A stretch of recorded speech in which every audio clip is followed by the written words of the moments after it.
the spring of 2011, the Dupont de Ligonnès family vanished from their home in Nantes, France. Days later, a chilling discovery was made. The bodies of Agnes and her 4 children were found buried beneath their backyard patio. The patriarch, Xavier Dupont de Ligonnès, was nowhere to be found.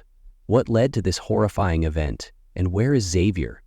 Join us as we delve into the unsettling mystery of the Dupont de Ligonnès family murders. The Dupont de Ligonnès family, rooted in French aristocracy, appeared to embody the ideals of a devout and accomplished household. However, beneath this veneer lay complexities that would later cast a shadow over their legacy. Xavier Dupont de Ligonnès, the patriarch, born on January 9 in the year 1961 in Versailles, Xavier was the son of Bernard Hubert Dupont de Ligonnès, an engineer, and Geneviève Thérèse Maître. His lineage traced back to nobility, with ancestors like Édouard Dupont de Ligonnès, who married Sophie de Lamartine, sister of poet Alphonse de Lamartine, and Charles Dupont de Ligonnès, a bishop of Rodez. Despite his aristocratic roots, Xavier's professional endeavors were varied and often ambiguous. He established several businesses, primarily targeting traveling salespeople and restaurant patrons, but these ventures met with limited success. One such enterprise, SEL Ref, based in Pornic, had an obscure purpose, with minimal financial transactions. Agnes Dupont de Ligonnès, the matriarch Agnes Hordanger, was born on November 9 in the year 1962 in Neuilly-sur-Seine, a suburb of Paris. She worked as an assistant at Blanche de Castille Catholic School in Nantes, where she also taught catechism. Known for her devout faith, Agnes regularly attended Mass with her children and was described as kind yet strict. In 2004, Agnes anonymously shared personal challenges on a French medical forum, revealing marital difficulties. She recounted Xavier's unsettling remark that a collective family death wouldn't be catastrophic, hinting at underlying tensions. The children, one Arthur Nicolas Dupont de Ligonnès, born on July 7 in the year 1990, Arthur was Agnes's son from a previous relationship but was recognized by Xavier after their marriage. At 20, he was pursuing a technical diploma in IT at Saint-Gabriel Private College in Saint-Laurent. Thomas Dupont de Ligonnès, born on August 28 in the year 1992 in Draguignan, Thomas earned a baccalaureate in literature at 17. He was passionate about music and studied at the Catholic University of the West in Angers. Peers described him as discreet and often accompanied by family during commutes. 3. Anne Dupont de Ligonnès, born on August 2 in the year 1994 in Draguignan, Anne was a 16-year-old science student. She shared her mother's religious convictions and was known for her considerate nature. Friends grew concerned when she became uncharacteristically unresponsive online. 4. And Benoît Dupont de Ligonnès, the youngest, born on May 29 in the year 1997, Benoît was 13 and served as an altar boy at St. Felix Church in Nantes. Residing at 55 Boulevard Robert Schumann in Nantes, the family was perceived as devout and close connect. However, financial strains loomed large. Xavier's business ventures struggled, leading to mounting debts. In 2004, he founded the company SEL Ref, whose purpose remained ambiguous and its financial records were notably sparse. Agnes's forum posts from the same year shed light on marital discord. Employees entered his foreposts from time to time saying she expressed feelings of isolation and concern over Xavier's behavior, including his disturbing comments about family death.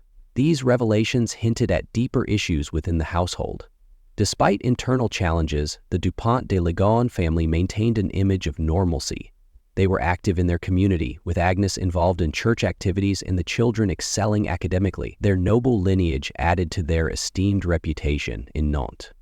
In summary, while the Dupont de Ligonnès family appeared to lead an exemplary life, underlying financial difficulties and personal tensions painted a more complex picture.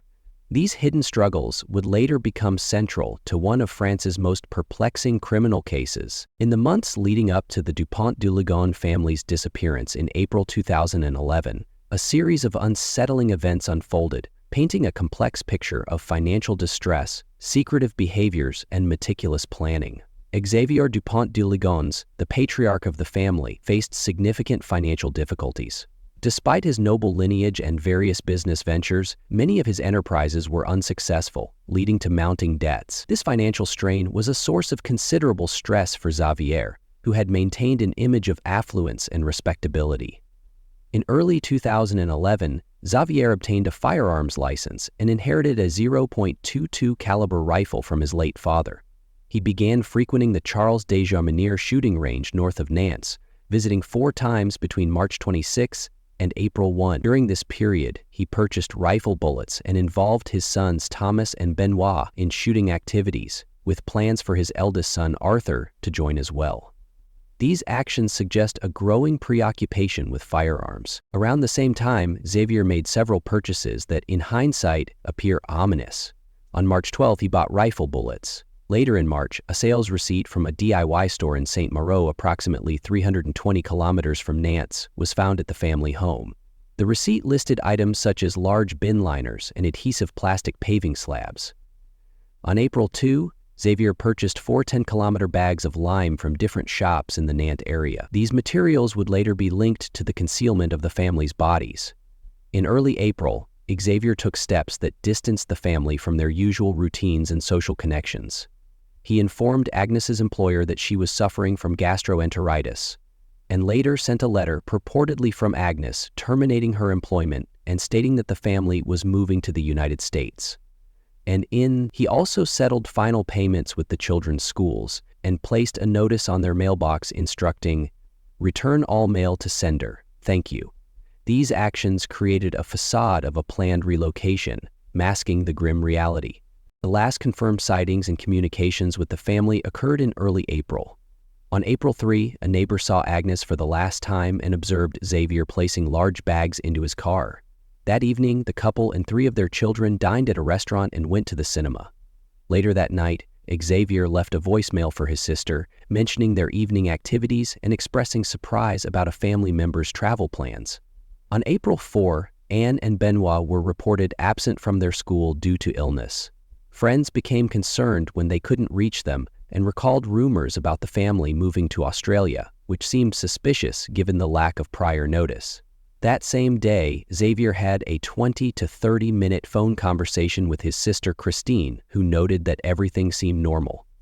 In the evening, Xavier dined with his son Thomas at a high-end restaurant near Angers. Waitstaff recalled that Thomas appeared unwell, and the two spoke little during the meal. On April 5, a bailiff came to the family home to recover a debt of €200, but no one answered the door. Neighbors reported seeing Agnes in front of the house around midday, and a friend confirmed spending the afternoon with Thomas in Angers. Thomas had planned to stay overnight but returned to Nantes after receiving a call from his father, claiming his mother had been in a cycling accident. Subsequent attempts to contact Thomas were met with brief and uncharacteristic text messages, raising further concern among his friends.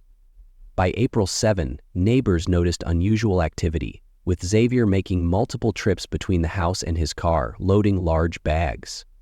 Some witnesses claimed to have seen Agnes alive that day, though autopsy reports later suggested she died earlier. Xavier's online activity ceased on April 8, after he sent emails to family members indicating that everything was fine and that more detailed news would follow. These meticulously orchestrated actions culminated in the family's sudden disappearance, leaving behind a trail of deception and unanswered questions that continue to haunt investigators and the public alike. In early April 2011, the Dupont de Ligons family, Xavier, Agnes, and their 4 children, Arthur, Thomas, Anne, and Benoit, seemed to have vanished from their home in Nantes, France. Neighbors and acquaintances grew concerned as days passed without any sign of the family.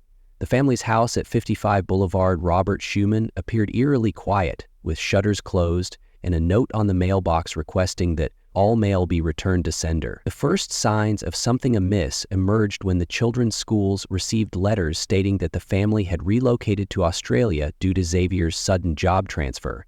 Similarly, Agnes's employer received a resignation letter, allegedly from her, explaining that she was following her husband abroad.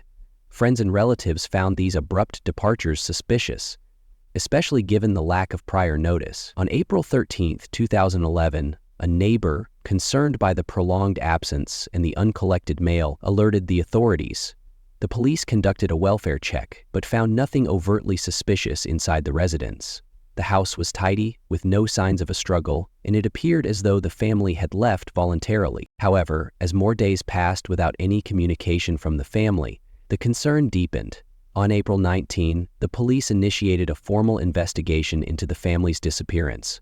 They conducted a more thorough search of the property, during which they discovered peculiarities such as the removal of most family photographs from frames and the absence of personal items, suggesting a planned departure. The breakthrough came on April 21, 2011.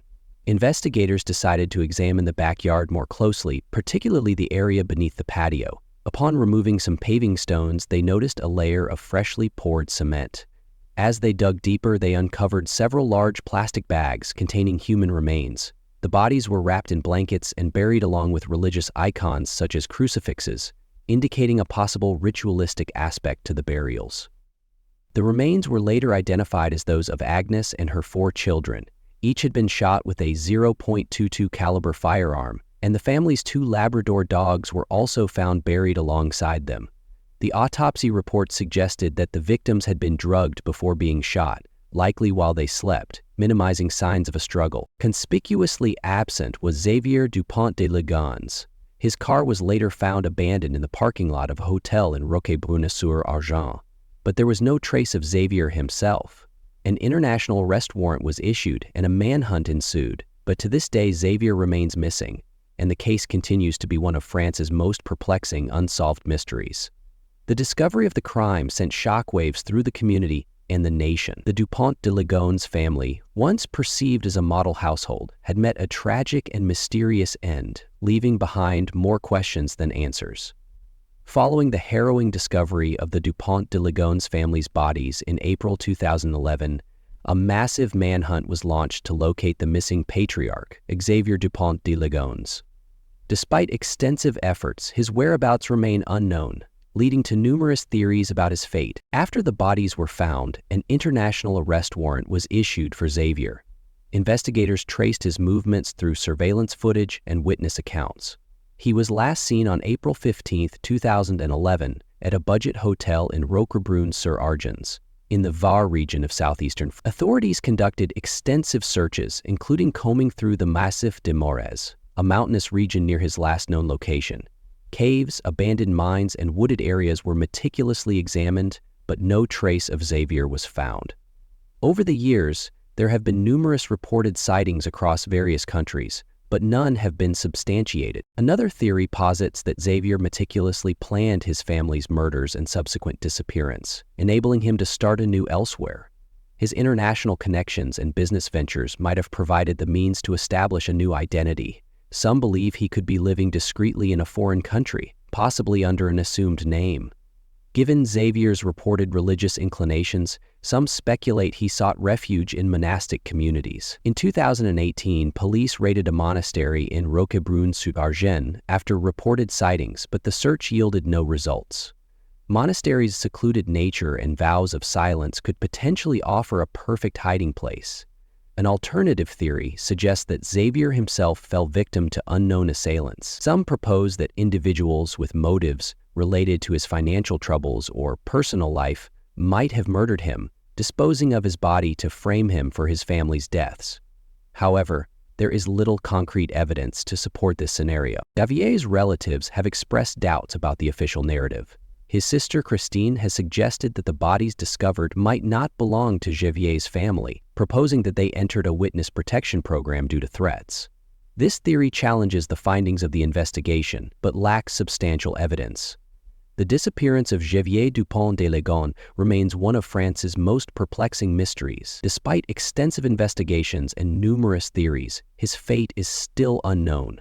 The case continues to captivate the public's imagination, symbolizing the enigma of a man who vanished without a trace after the tragic deaths of his family. The Dupont de Ligons case captivated France, igniting intense media scrutiny and public intrigue. The shocking nature of the crime, a seemingly respectable family found murdered with the patriarch missing, led to widespread coverage across television, print, and online platforms. In the immediate aftermath of the discovery in April 2011, French media outlets provided extensive reports detailing the gruesome findings at the family's Nantes residence. Major newspapers and television channels dispatched journalists to cover the unfolding investigation, offering real-time updates and analyses. The case's complexity and the aristocratic background of the family added layers of fascination for both the media and the public. As the investigation progressed, media coverage delved into Xavier Dupont de Ligonn's personal history, exploring his financial troubles, business ventures, and family dynamics. Reports highlighted his online activities, including participation in various forums under pseudonyms, which provided insights into his state of mind leading up to the murders. This digital footprint became a focal point for both journalists and amateur sleuths attempting to piece together his motives and possible whereabouts. The public's response to the case was profound, with many individuals becoming deeply invested in uncovering the truth. Online communities, particularly on platforms like Facebook, saw a surge of activity as users shared information, theories, and potential leads. Hundreds of French internet users, fascinated by the curious crime, became improvised cyber investigators, meticulously reconstructing every digital trace left by Agnes and Xavier. This collective online effort, often referred to as crowdsourced investigation, demonstrated the public's desire to contribute to solving the mystery.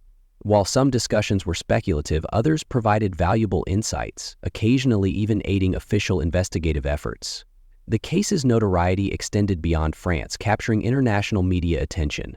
Global news outlets reported on the murders and the subsequent manhunt for Xavier Dupont de Liggon. Documentaries and true crime series such as Netflix's Unsolved Mysteries featured episodes dedicated to the case, further fueling worldwide interest and discussions about potential theories and Xavier's possible fate.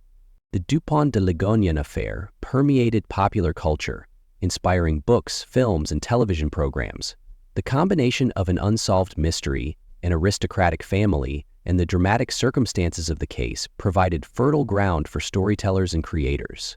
This cultural impact ensured that the case remained in the public consciousness, prompting ongoing debates and discussions. The intense media coverage also led to introspection within journalistic circles. Some critics argued that certain outlets prioritized sensationalism over factual reporting, potentially hindering the investigation and affecting public perception. A study examining the French press's handling of the case highlighted instances where the rush to publish led to the dissemination of unverified information, prompting discussions about journalistic ethics and the responsibility of the media in high-profile criminal cases. Years after the initial events, the public's fascination with the Dupont de Liggon case endures. Online forums and social media groups continue to discuss new developments, share theories, and analyze past information. This sustained engagement underscores the case's deep impact on the collective psyche and the enduring allure of unsolved mysteries in the public imagination. In summary, the Dupont de Liggon case not only highlighted the media's role in shaping public perception, but also showcased the power of collective public engagement in the digital age. The interplay between official investigations, media coverage, and public involvement created a multifaceted narrative that continues to captivate and intrigue audiences worldwide. Since the tragic events of 2011, the case of the Dupont de Liggon family has remained one of France's most perplexing unsolved mysteries. Over the years, numerous developments have emerged, each adding layers of complexity to the narrative. In October 2019, a significant event unfolded at Glasgow Airport in Scotland. A man arriving from Paris was arrested on suspicion of being Xavier Dupont de Liggon. This arrest was based on an Interpol alert linked to a stolen French passport. Initial reports suggested a breakthrough. However, subsequent fingerprint and DNA analyses revealed that the individual was a 69-year-old Portuguese-born French national visiting his Scottish wife. He was promptly released, and the incident highlighted the challenges authorities face in verifying potential sightings. The years following the family's disappearance have been marked by numerous alleged sightings of Xavier across various countries. Authorities have meticulously investigated each report, but none have provided conclusive evidence of his whereabouts. The sheer volume of these reports underscores the case's enduring grip on the public's imagination and the challenges inherent in tracking a fugitive over an extended period. In recent years, members of Xavier's family have offered their perspectives on the case. Christine de Verdun, Xavier's younger sister, published a book defending her brother, suggesting alternative theories about the family's fate. She posits that the family might have been exfiltrated, with the discovered bodies being part of an elaborate ruse. This perspective, while controversial, adds another dimension to the myriad theories surrounding the case. The Dupont de Ligonnès case has permeated popular culture, inspiring documentaries, podcasts, and books. Former police officer Romain Puertalas, for instance, authored a novel titled How I Found Xavier Dupont de Ligonnès, blending fiction with investigative elements. Such works reflect the public's enduring fascination and the myriad speculative theories that have emerged over the years. As of now, Xavier Dupont de Ligonnès remains at large, and the case is officially unsolved. Despite extensive investigations, international alerts, and widespread media coverage, no definitive information about his fate or whereabouts has surfaced. The case continues to captivate and baffle both the public and law enforcement agencies, standing as a poignant reminder of the complexities inherent in criminal investigations. In conclusion, the Dupont de Ligonnès case remains a labyrinthine mystery, with each development offering tantalizing clues, yet leaving the central questions unanswered. The search for truth continues as investigators and the public alike grapple with the enigma that has persisted for over a decade. The tragic events surrounding the Dupont de Ligonnès family have left a lasting impact, not only on those who knew them, but also on the broader public. The unanswered questions and the absence of closure continue to fuel discussions and theories. As we reflect on this case, it's essential to remember the victims: Agnes, Arthur, Thomas, Anne, and Benoit. Their lives were tragically cut short, and they deserve to be remembered with dignity and respect. The pursuit of truth in this case underscores the importance of thorough investigative journalism and the role of the public in keeping such stories alive.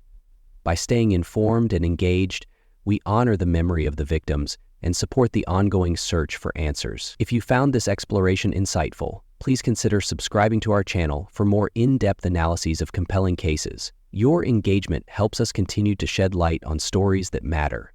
Feel free to share your thoughts and theories in the comments below. We value your perspective and encourage open discussion. Thank you for joining us in this examination of a case that remains one of France's most haunting mysteries. He was a man who had already taken one life, the life of his pregnant wife. After serving 16 years in prison, Gregory Green was given a second chance, freedom, a new wife, and a family to call his own. But in the early hours of a quiet September morning, a single 911 call revealed a nightmare no one could have imagined.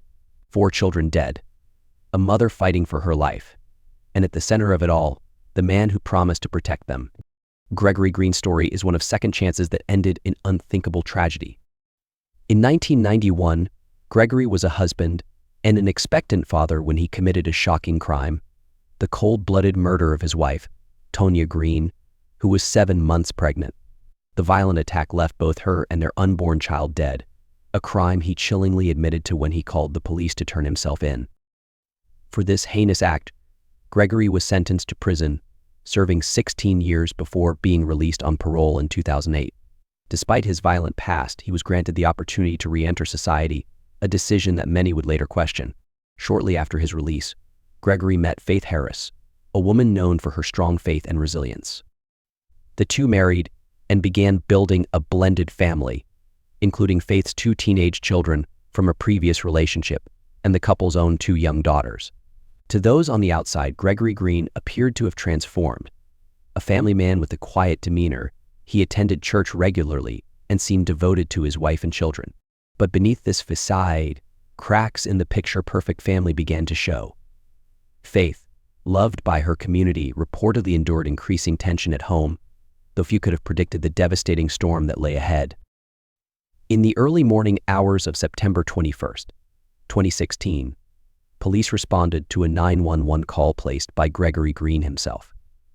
What they found inside the Green family home defied comprehension: the lifeless bodies of his 4 children and a wife who had been shot and left to die. Gregory had methodically carried out a plan that left no room for escape, using carbon monoxide poisoning and gunfire to take the lives of his family members. The story of Gregory Green is more than just a chilling tale of domestic violence and betrayal. It's a sobering reflection on the dangers of ignoring warning signs, the failings of the justice system, and the devastating consequences of unchecked rage. This is the story of a man given not just one chance, but two, and the lives shattered because of it. Gregory Green didn't stand out. To his neighbors and acquaintances, he seemed like an ordinary man, soft-spoken, reserved, and polite. Born and raised in Detroit, Michigan, Gregory grew up in a city shaped by resilience and hardship.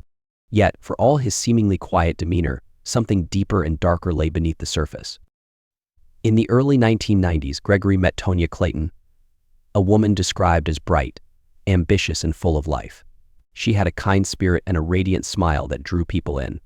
For reasons that seemed clear at the time, the two quickly became a couple. Within months, they were married, and Tonya soon became pregnant with their first child. To those on the outside, their union appeared promising, two people ready to build a life together and bring a new life into the world. But as is often the case in such tragedies, appearances were deceiving. Behind closed doors, Gregory and Tonya's relationship wasn't the picture of harmony it seemed. There were arguments, intense, heated, and frequent. Friends and family who were close to Tonya later admitted they had seen warning signs: Gregory's temper, his controlling behavior, and an unsettling air about him when he didn't get his way. Yet no one could have predicted how far that temper would escalate or how devastating the consequences would be. On July 14, 1991, everything came to a head. It was a warm summer evening, the kind where neighbors were relaxing on porches and children played in the streets. But inside the small home Gregory and Tonya shared, chaos erupted. The details of what sparked the argument remain unclear. Some speculated it was money. Others thought it was jealousy, but what is known is that Gregory snapped. As the argument intensified, Gregory grabbed a knife from the kitchen. What happened next was swift and horrifying. He attacked Tonya with relentless violence, stabbing her repeatedly in the chest and face. The assault was brutal, calculated, and merciless. Tonya, 7 months pregnant, had no chance to defend herself. Each blow not only ended her life, but also claimed the life of her unborn child, a baby she had already begun to prepare for with love and excitement. And then, there was silence. In the aftermath of the attack, Gregory didn't flee or attempt to hide his crime. Instead, he picked up the phone and made a chilling call to 911. His voice, devoid of emotion, carried a single sentence that would haunt the dispatcher on the other end: "I just killed my wife." When asked to clarify, he repeated it calmly, as if describing something routine. Police arrived within minutes to find Gregory standing in the doorway, eerily composed. Inside, the scene they discovered was nothing short of horrific. Tonya's lifeless body lay in a pool of blood, the knife used in the attack resting nearby. Officers could immediately tell that the assault had been both deliberate and frenzied. The sight of her swollen belly only deepened the tragedy. Gregory was arrested on the spot and taken into custody. In the days that followed, investigators delved into his life, searching for a motive or an explanation. What they found was unsettling. Gregory had no prior record of violent behavior, no criminal history to suggest he was capable of such brutality. This wasn't the act of a man with a history of unchecked rage. It was something entirely different, something that defied easy explanation. During his trial, Gregory pleaded no contest to second-degree murder. This meant he neither admitted guilt nor claimed innocence, but accepted the court's judgment. The sentence handed down was 15 to 25 years in prison, a punishment that Tonya's grieving family felt was inadequate. For them, there could never be enough time to heal the wounds of losing both Tonya and the unborn child, who would never have a chance to live. While Gregory's time in prison brought some measure of justice, it also sowed the seeds for an even greater tragedy. Behind bars, he displayed none of the violence or rage that marked his crime. Instead, he was a model inmate, participating in programs, attending religious services, and avoiding conflict. To the parole board, he appeared rehabilitated, someone who had paid for his crime and deserved a second chance.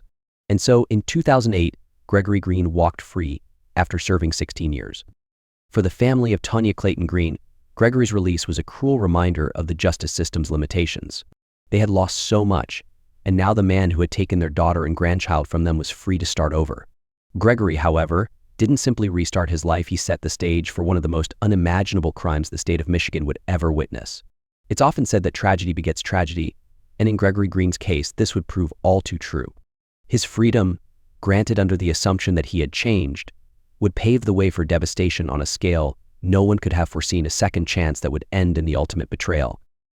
Gregory Green's first crime was as shocking as it was horrifying. On July 14, 1991, in the quiet Detroit suburb of Dearborn Heights, Gregory stabbed his wife, Tonya Clayton Green, to death. The attack was savage and unrelenting, leaving his young, pregnant wife with fatal wounds. The brutality didn't stop there. Tonya was carrying their unborn child, who also perished in the attack. Gregory's actions left not only a family but an entire community in disbelief.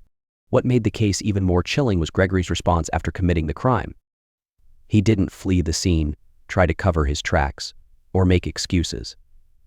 Instead, he calmly picked up the phone, dialed 911, and confessed to the murder. When police arrived, they found him waiting, unarmed and compliant. His demeanor was cold and calculated, offering no immediate insight into why a man would so violently end the lives of his wife and unborn child. During his trial, Gregory Green's actions were presented in stark detail. Prosecutors outlined the violent attack, the chilling aftermath, and the irrevocable loss felt by Tonya's family. Gregory himself showed little emotion during the proceedings, only briefly expressing remorse. He pleaded guilty to second-degree murder, and the court sentenced him to 15 to 25 years in prison. For many, the sentence felt just enough to ensure Gregory would be kept away from society for a long time while allowing some hope of rehabilitation. As he began serving his sentence, Gregory Green faded from public view. Inside the walls of the Michigan Department of Corrections, he quickly became what many might call a model prisoner. Gregory was described by correctional officers as cooperative, polite, and deeply involved in rehabilitation programs. He attended counseling sessions regularly, participated in religious services, and developed a reputation as a quiet, compliant inmate. To some, it seemed like Gregory was on the path to redemption, but the question lingered: could someone capable of such violence ever truly change?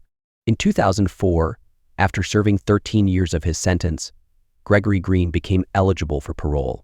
At his first parole hearing, the board reviewed his prison record, his participation in programs, and his behavior behind bars.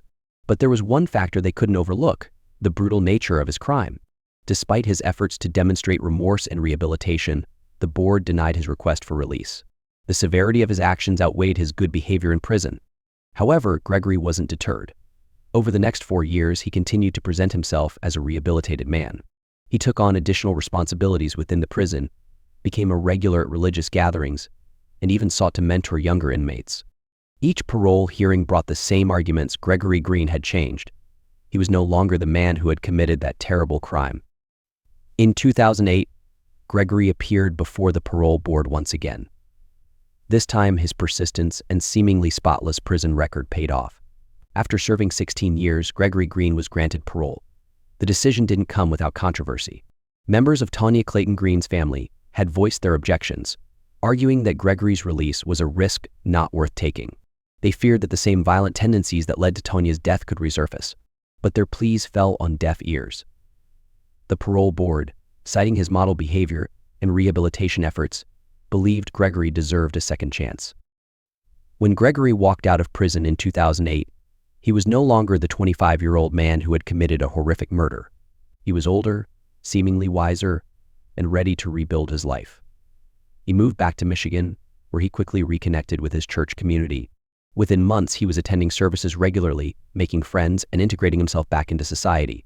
It was through his church that Gregory met Faith Harris, a kind and devout woman who shared his passion for family and spirituality. Faith had 2 children from a previous relationship and saw in Gregory a man who had turned his life around. To her, Gregory was living proof that people could change, that even the most broken among us could find redemption. They married in 2010, and for a time, life seemed stable. Gregory and Faith built a blended family, welcoming 2 daughters of their own, while Gregory embraced his role as a stepfather to Faith's older children. They were active in their church and known in their community as a loving, devoted family. On the surface, it appeared that Gregory Green's second chance at life was being used for good. But as the years went by, subtle cracks began to form. Friends and family began to notice tensions in the marriage. Faith occasionally confided in close friends about Gregory's temper and controlling behavior, but there were no public signs of violence. To most, Gregory remained the picture of a redeemed man, a husband and father who had turned his life around after a dark past. What no one realized was that the darkness had never left him. Behind the smiles, the church appearances, and the facade of a loving family man, Gregory Green was still battling the demons that led to his first crime. And in 2016, those demons would emerge once again, this time in an act of violence even more horrifying than before. The system that believed in second chances had given Gregory Green his freedom. But for the family he promised to protect, that second chance would prove fatal. After serving 16 years for the brutal murder of his first wife, Gregory Green was released on parole in 2008. His freedom was not without controversy. Many questioned the decision, given the severity of his crime, stabbing his pregnant wife to death in a fit of rage. Yet he had reportedly shown remorse and good behavior during his time in prison. Among his supporters was Pastor Fred Harris, a respected leader in the community who advocated for his release and believed in his potential for rehabilitation. It was through Pastor Harris that Gregory would later meet his second wife, Faith Harris. Faith was a loving mother with 2 children from a previous relationship, 19-year-old Chadney Allen Jr. and 17-year-old Kara Allen. She was known for her caring nature and dedication to her children, traits that Gregory initially seemed to appreciate. They married in December 2010, with Faith's father officiating the ceremony, a union that appeared to be a second chance, not only for Gregory, but for the entire family. Together, Gregory and Faith built a blended household, welcoming 2 daughters of their own, Coy and Kali Green. On the surface, life seemed idyllic.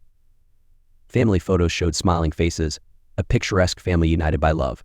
They lived in a modest home in Dearborn Heights, Michigan, where neighbors described them as quiet and unassuming. Gregory appeared to be a devoted husband and father, attending church and maintaining the image of a man who had turned his life around. But behind closed doors, cracks began to show. Gregory's controlling tendencies began to emerge, slowly eroding the harmony of the household. Faith's friends would later describe how she confided in them about Gregory's temper and his increasingly oppressive behavior.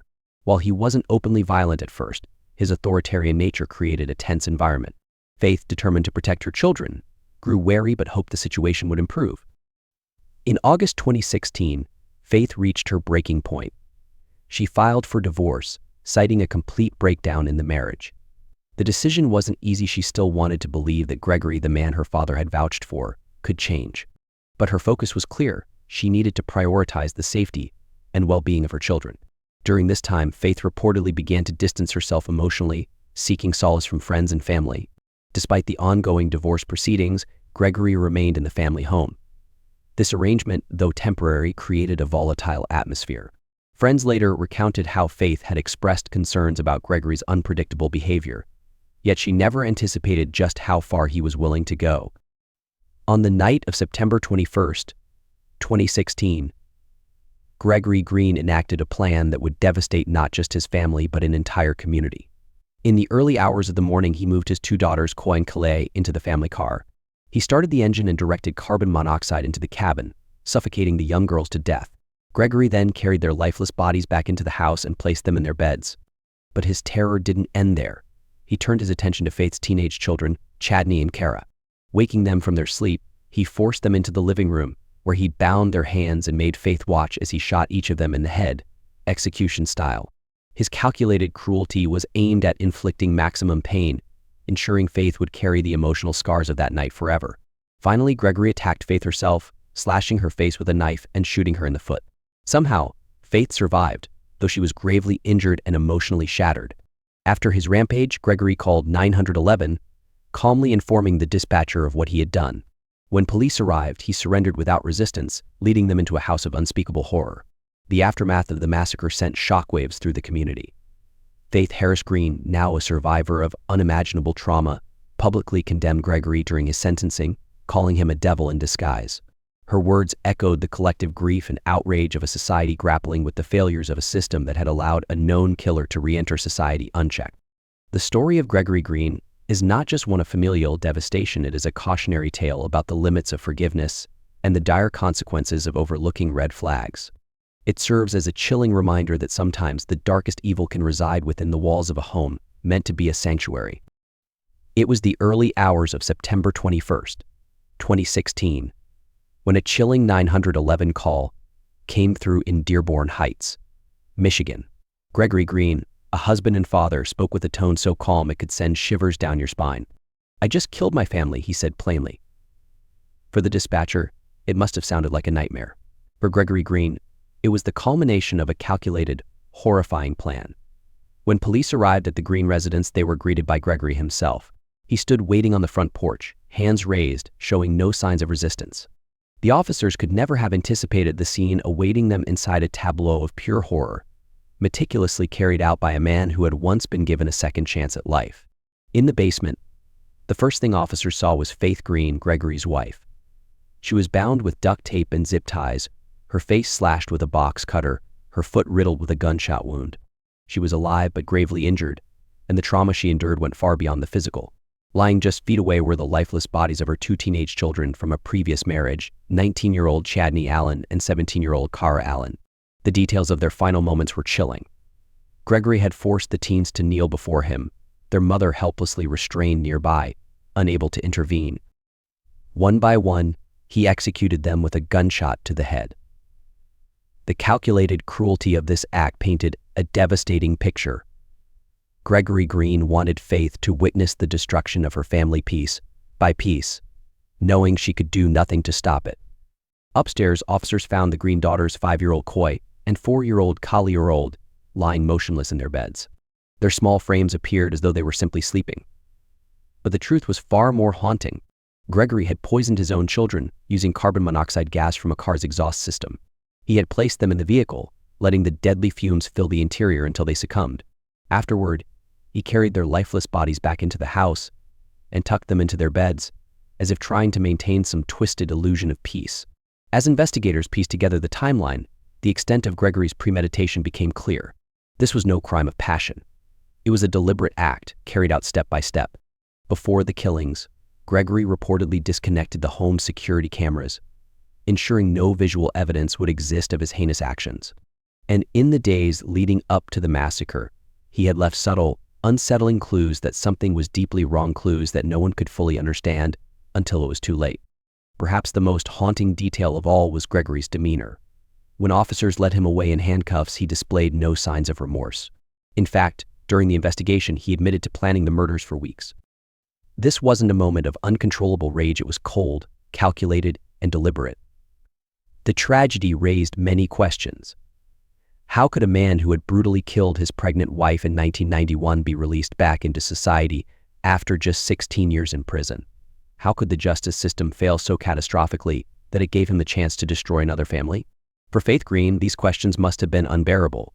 She survived, but at an unimaginable cost. Her 4 children were gone, and the man she once trusted to protect them was the one who took their lives. At the heart of this case lies an unsettling truth about Gregory Green. Despite serving time, despite claiming to have reformed, he had never truly changed. The same darkness that led him to kill in 1991 still resided within him, waiting for the moment to resurface. And when it did, the consequences were devastating. As the community mourned, the story of Gregory Green became a grim reminder of the dangers of misplaced trust and the irreversible cost of systemic failures. For Faith Green, it was the loss of everything she held dear at the hands of the man she once called her husband. For the world, it was a chilling example of how evil can sometimes disguise itself in the guise of second chances. When police arrived at Gregory Green's home in the early hours of September 21st, 2016, they walked into a nightmare that defied comprehension. In the garage, they found evidence of a car rigged to produce carbon monoxide, a crude, calculated setup meant to end lives.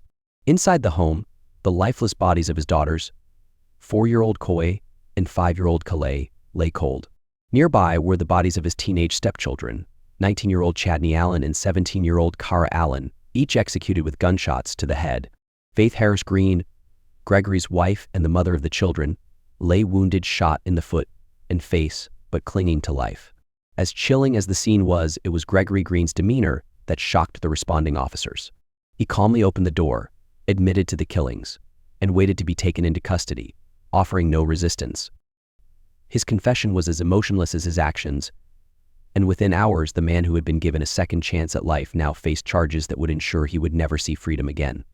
The Wayne County Prosecutor's Office moved quickly, charging Gregory Green with 4 counts of first-degree murder for the deaths of Coy, Calais, Cheney, and Cara, 1 count of assault with intent to murder for the brutal attack on Faith Harris Green, 1 count of torture, reflecting the prolonged and intentional emotional torment inflicted on Faith as she was forced to witness the murders of her children. Prosecutors argued that Green's actions were not impulsive but meticulously planned. He had prepared the means to kill, deliberately rigging his vehicle to emit lethal carbon monoxide and forcing his 2 young daughters into the car. Once they had succumbed to the fumes, he carried their lifeless bodies back into the house to display to Faith before killing her teenage children. These were acts of calculated cruelty designed not only to end lives but to inflict maximum suffering. During the legal proceedings, the courtroom fell silent as Faith Harris Green delivered a victim impact statement that left no heart untouched. Speaking directly to Gregory, she addressed his betrayal, his coldness, and the depth of pain he caused. "You are a con artist. You are a monster. You are a devil in disguise. You are a murderer. You are a liar. And because of you, all of our lives will never be the same." Faith recounted the horrors of that night, how Gregory forced her to witness the deaths of her children, powerless to stop him. Her voice wavered but did not break as she described the profound loss of not just her children, but the life and love she had once believed in. "You planned it. You were intentional. And you killed them all in their sleep. They didn't even have a chance." The emotional weight of her words rippled through the courtroom, leaving even the most hardened observers visibly shaken. In a rare legal move, Gregory Green waived his right to a trial and pleaded guilty to all charges. While this spared the family and the community the emotional toll of reliving the events in a prolonged trial, his guilty plea felt hollow and self-serving. Prosecutors believed it was less about remorse and more about avoiding the death penalty or a lengthy legal battle he knew he would lose. During his brief statement to the court, Green expressed a muted and largely insincere apology. "I am sorry. I truly am. Words cannot express how much I regret what I have done." There was no emotion behind his words, no visible remorse. To Faith Harris Green and others in the courtroom, it felt like yet another betrayal, a shallow attempt to appear contrite while dodging full accountability. On March 1st, 2017, Gregory Green was sentenced to 47 to 102 years in prison, a term that would ensure he would never again harm another soul. As Judge Dana Hathaway delivered the sentence, her words reflected the profound gravity of Green's crimes. "You are a despicable human being. Your actions have devastated an entire family and community. You will never again know the taste of freedom," and rightly so. The sentence brought a measure of closure but could not erase the devastation. For Faith, the wounds, both physical and emotional, would never truly heal. She would carry the pain of that night for the rest of her life, along with the unimaginable weight of losing all 4 of her children. The case sparked widespread outrage and soul-searching within the justice system. Gregory Green had been released from prison in 2008 after serving only 16 years for the brutal murder of his first wife, Tonya Green. Despite his violent history, he was granted parole, in part because of his good behavior while incarcerated and letters of support from his church and community. The parole board's decision to release him was now under intense scrutiny. How had a man capable of such unspeakable violence been deemed rehabilitated? Advocates for domestic violence victims seized upon the case as a rallying cry for change, calling for stricter parole criteria for violent offenders and better protections for survivors. Faith Harris Green's story became a symbol of resilience and a stark reminder of the system's failures. As Gregory Green began serving his life sentence, Faith Harris Green continued her journey of survival. Her strength in the face of unimaginable loss inspired many, and her calls for systemic change resonated across the country. But no amount of justice could bring back what she had lost: a life with her children, her family, and a future free from the shadows of Gregory Green. The sentencing may have closed a chapter in the legal proceedings, but the story remains a haunting testament to the devastating consequences of a system that allowed history to repeat itself. The tragedy surrounding Gregory Green's crimes is more than just a horrifying account of one man's actions. It is a chilling reflection of the systemic failures that paved the way for these unspeakable events to occur. To truly understand the depth of these failures, we must examine the decisions made by those entrusted with ensuring public safety and protecting the vulnerable. In 1991, Gregory Green committed an act so brutal that it left a community shaken. He murdered his first wife, Tonya Green, while she was 6 months pregnant with their child. Gregory stabbed her multiple times, leaving her to die in their home.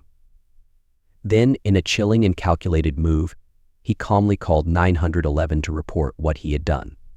This act of violence was not impulsive, it was deliberate, premeditated, and devastatingly final.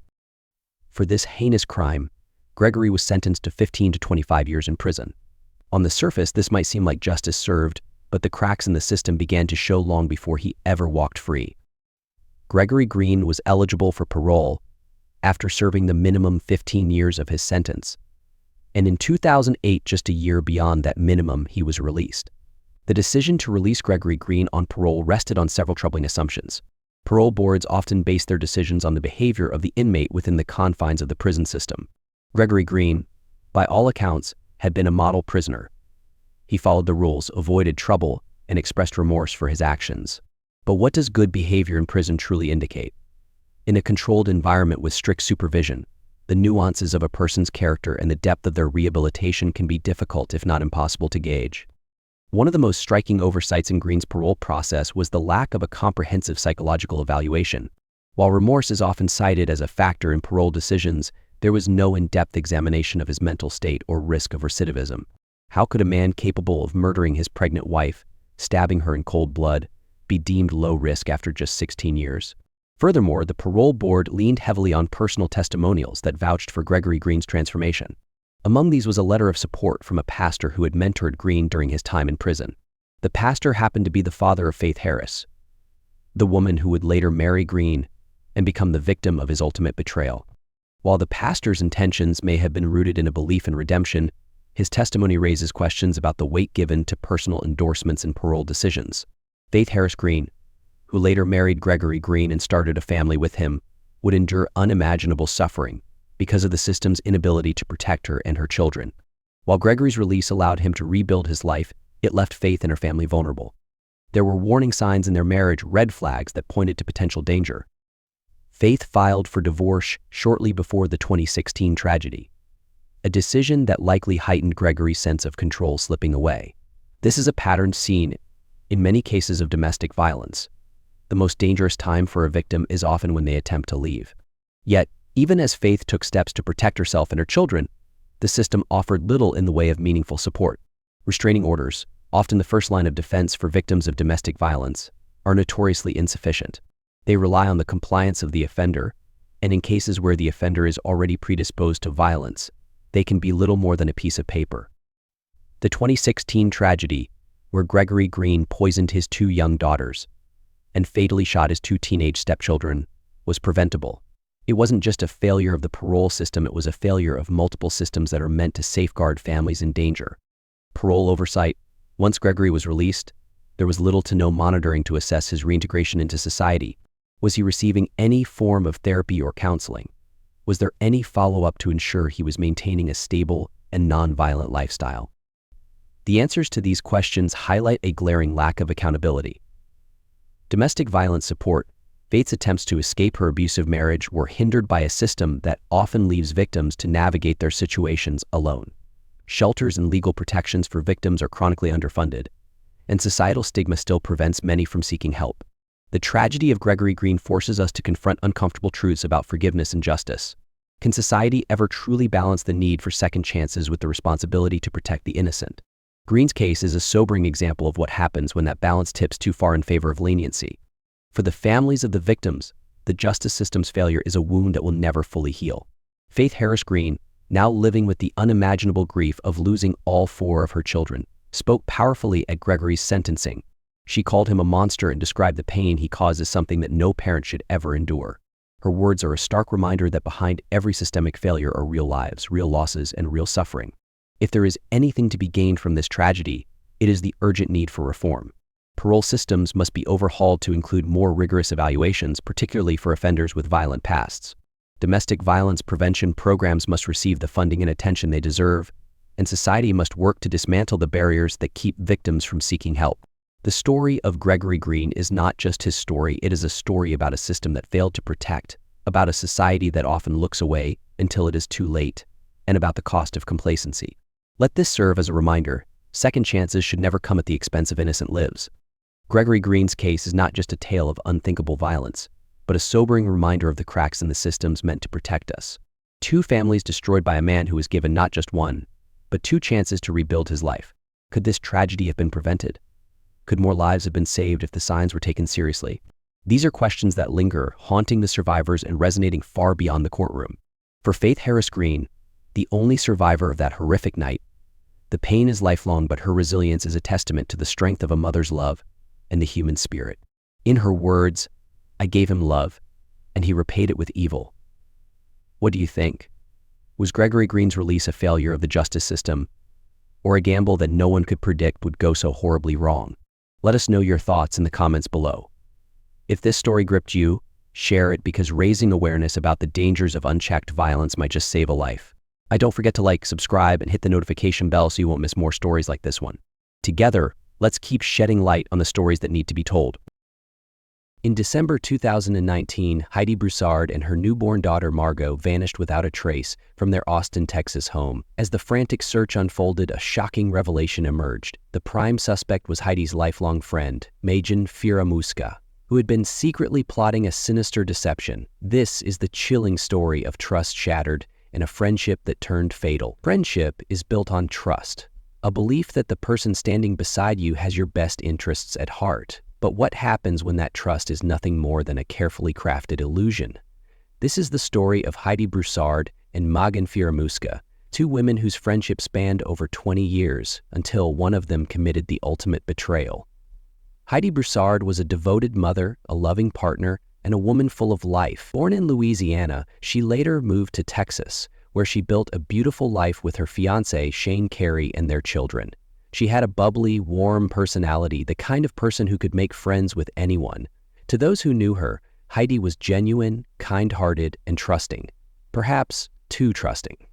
Then there was Magen Firamuska, Heidi's closest friend since childhood. The two met as pre-teens at a church camp in Louisiana and instantly became inseparable. They grew up together, shared secrets, and celebrated each other's milestones. Magen was more than just a friend. She was family. For over 2 decades, their friendship remained strong. Even as they entered adulthood, navigated relationships, and pursued different paths in life, they always found their way back to each other. In 2019, Heidi and Magen shared what should have been the most beautiful experience together. They were both expecting babies at the same time, or at least, that's what Heidi believed. Throughout her pregnancy, Heidi excitedly talked about raising their babies together, sharing parenting tips, and supporting each other as new mothers. She never once questioned Magen's pregnancy. After all, why would she? This was her best friend, her sister in everything but blood. But behind closed doors, Magen Firamuska was living a lie. For months, she had been deceiving everyone around her, stuffing her clothes, faking morning sickness, and manipulating those closest to her into believing she was carrying a child. Why? Because Magen had a plan. And that plan would lead to a horrifying crime that no one could have ever imagined. As Heidi celebrated the birth of her beautiful daughter, Margot, on November 26, 2019, she had no idea that her best friend, the person she had trusted for over 20 years, was already plotting to take her place. Just 2 weeks later, on a seemingly normal December morning, Heidi Broussard would step out of her apartment for the last time, and the events that would follow would reveal a twisted, unthinkable betrayal, one that would leave a family shattered and a community in shock. On the morning of December 12, 2019, Heidi Broussard woke up to what should have been just another ordinary day.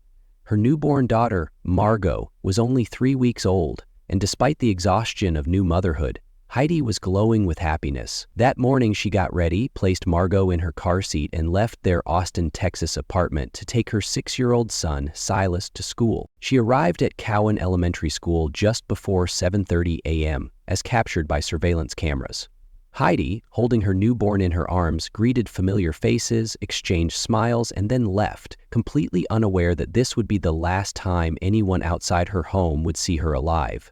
What happened next remains a chilling mystery, but what we do know is that Heidi and Margot never returned home.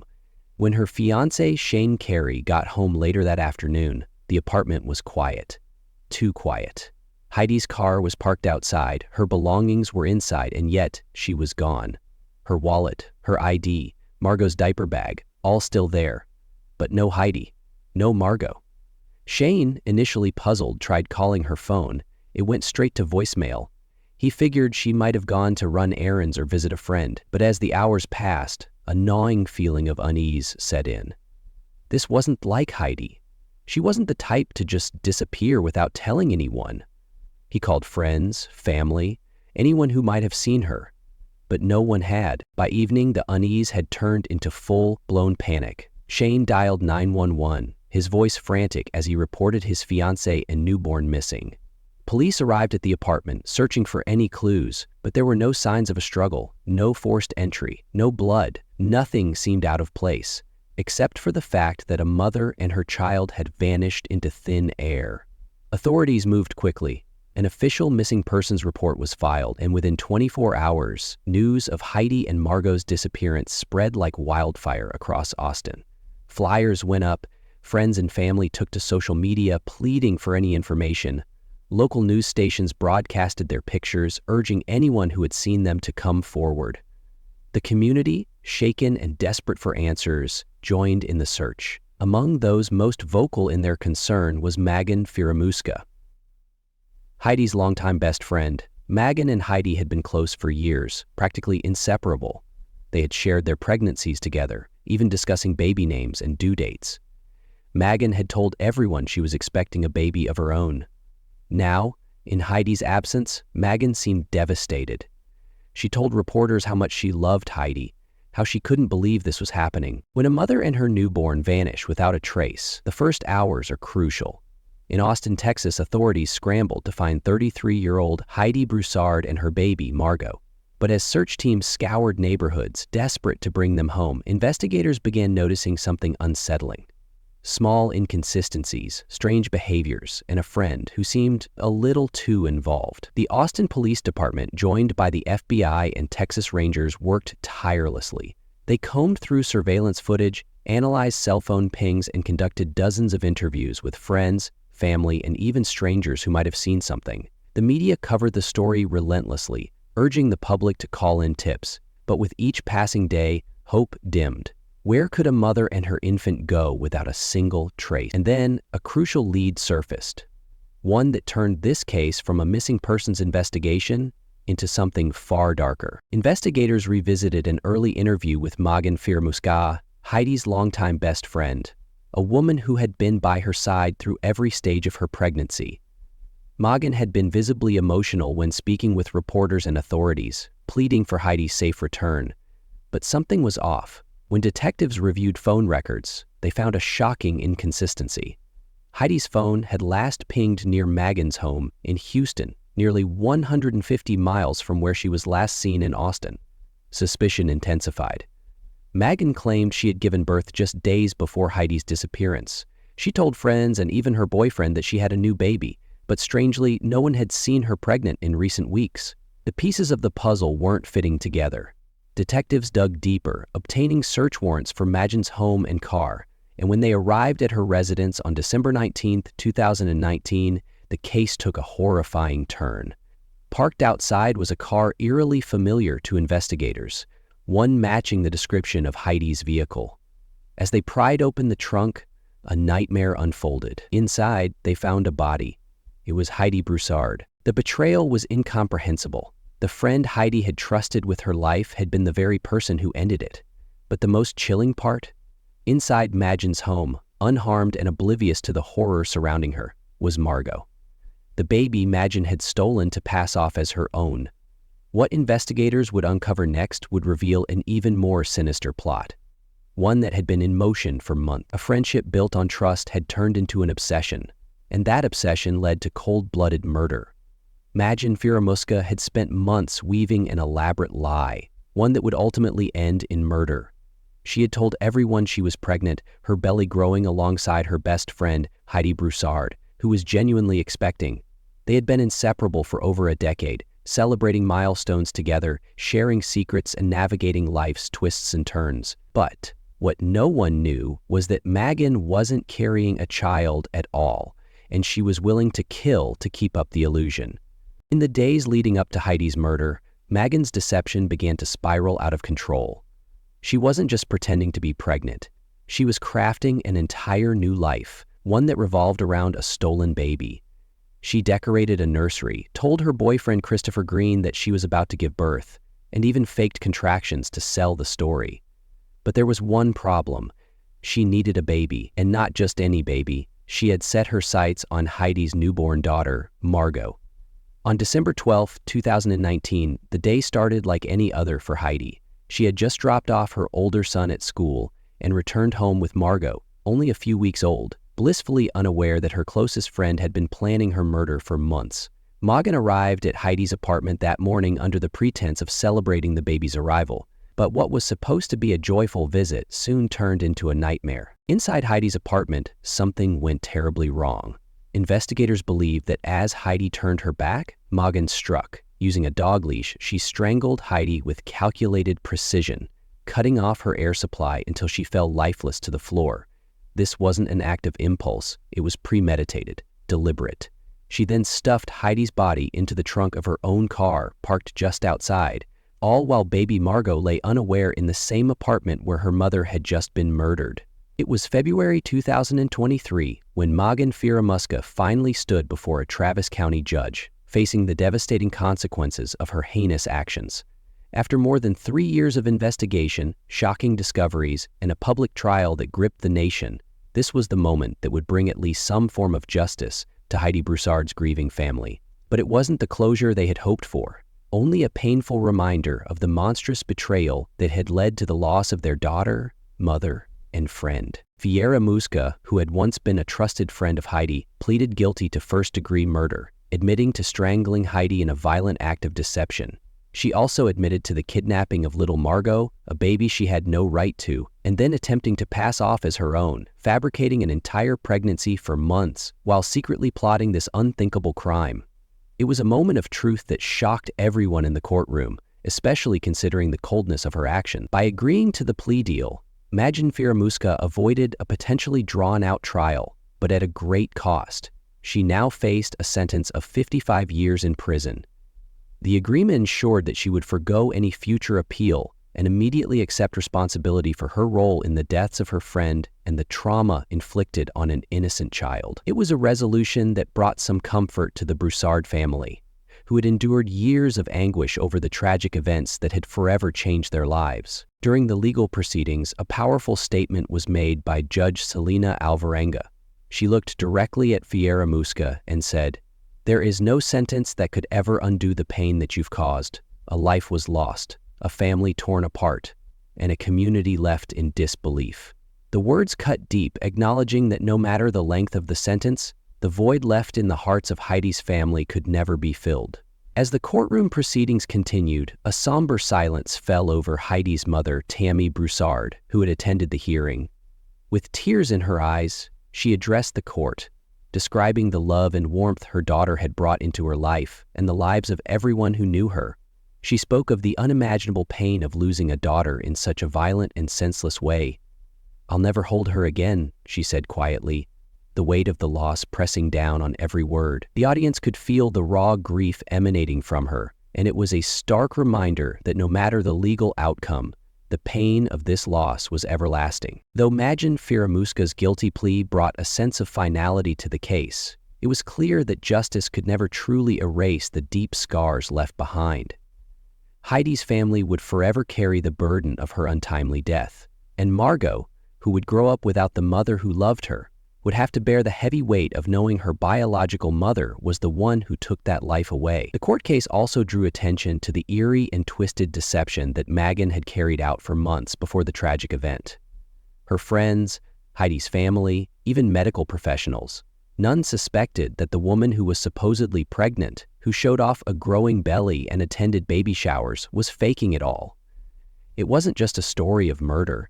It was a chilling portrayal of a person willing to deceive everyone around her for something as disturbing as motherhood. And it was the type of betrayal that would haunt the Broussard family for years to come. This case will always serve as a haunting reminder of how a close friend, someone trusted and loved, can hide a dark, twisted side that leads to unimaginable acts.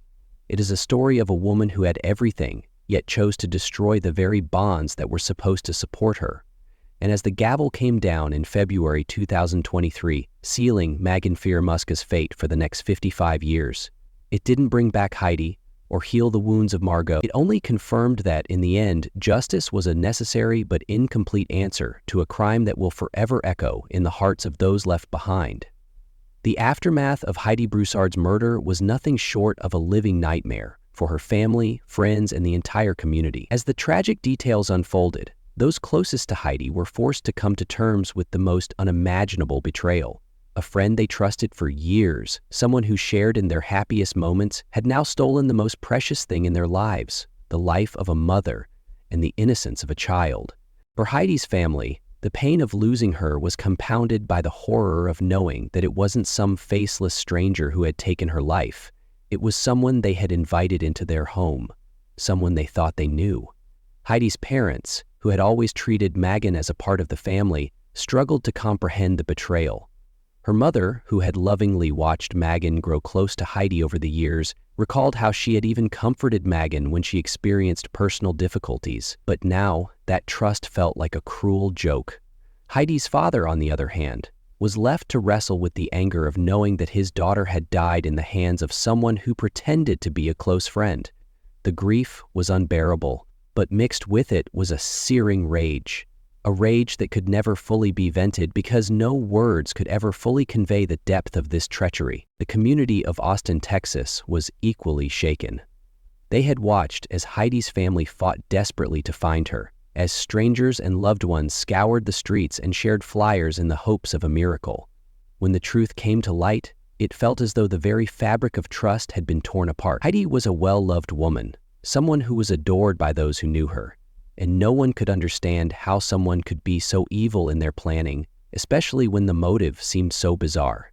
What made this case all the more heart-wrenching was the presence of baby Margot. The infant who had been ripped from her mother's arms was found safe, but the trauma she would carry in her young life was undeniable. In a case that was so full of betrayal, the one silver lining was that Margot was unharmed physically. Yet, how could anyone ever quantify the emotional scars she would carry? Megan had been pretending to be pregnant, fooling everyone, including Heidi. She'd gone to great lengths to create a fake life, a life she used to justify her crime and to manipulate those around her.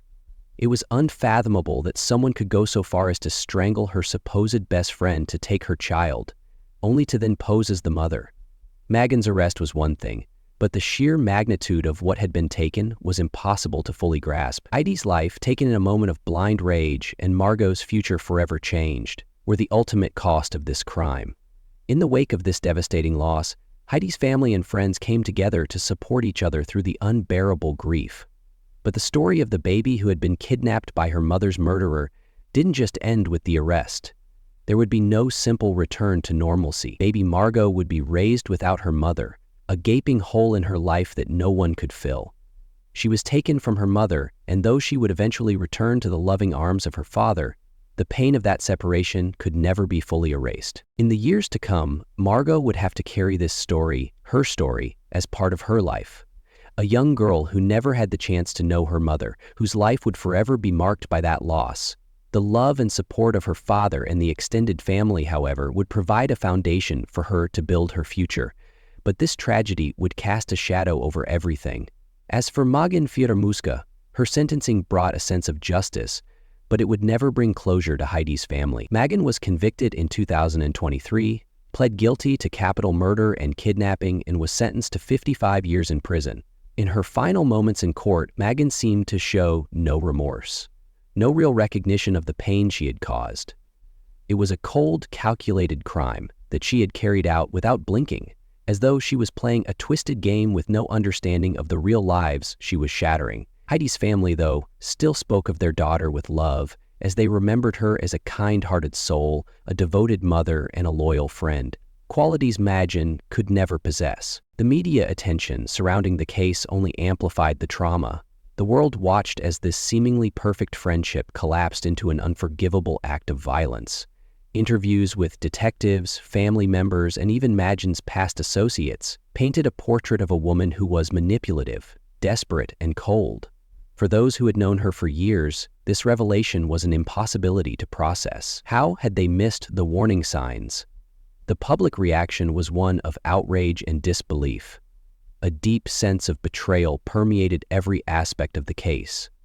The questions were endless. How could Megan deceive everyone around her for so long? How could she pretend to be pregnant and fool Heidi? How could someone with such intimate knowledge of another person, their family, and their vulnerabilities become capable of such violence? These are the kinds of questions that haunt the people who knew Heidi and Megan and the rest of the world that has followed this story. The case of Heidi Broussard and Megan Fieramusca will never be forgotten. It stands as a chilling reminder of the darkness that can lie behind a smile, behind a friendship, and behind the most trusted relationships. When trust is broken, It's not just the life lost that is felt. It's a ripple that touches everyone in its wake. Though justice was served in the courtroom, the emotional scars, for both Heidi's family and the community, remain. Megan's cold-hearted crime changed the lives of everyone involved, and no sentence, no amount of time behind bars can ever bring back what was stolen that fateful December. This is a story of trust shattered, lives lost, and the horrific lengths one person will go to when driven by envy and deceit. It serves as a stark reminder that sometimes the people closest to us are the ones capable of the darkest actions. If this case has left you with questions, or if you believe there are still mysteries left to uncover, make sure to share your thoughts below. Don't forget to like and subscribe for more shocking real-life stories. And as always, remember, nothing is ever truly what it seems.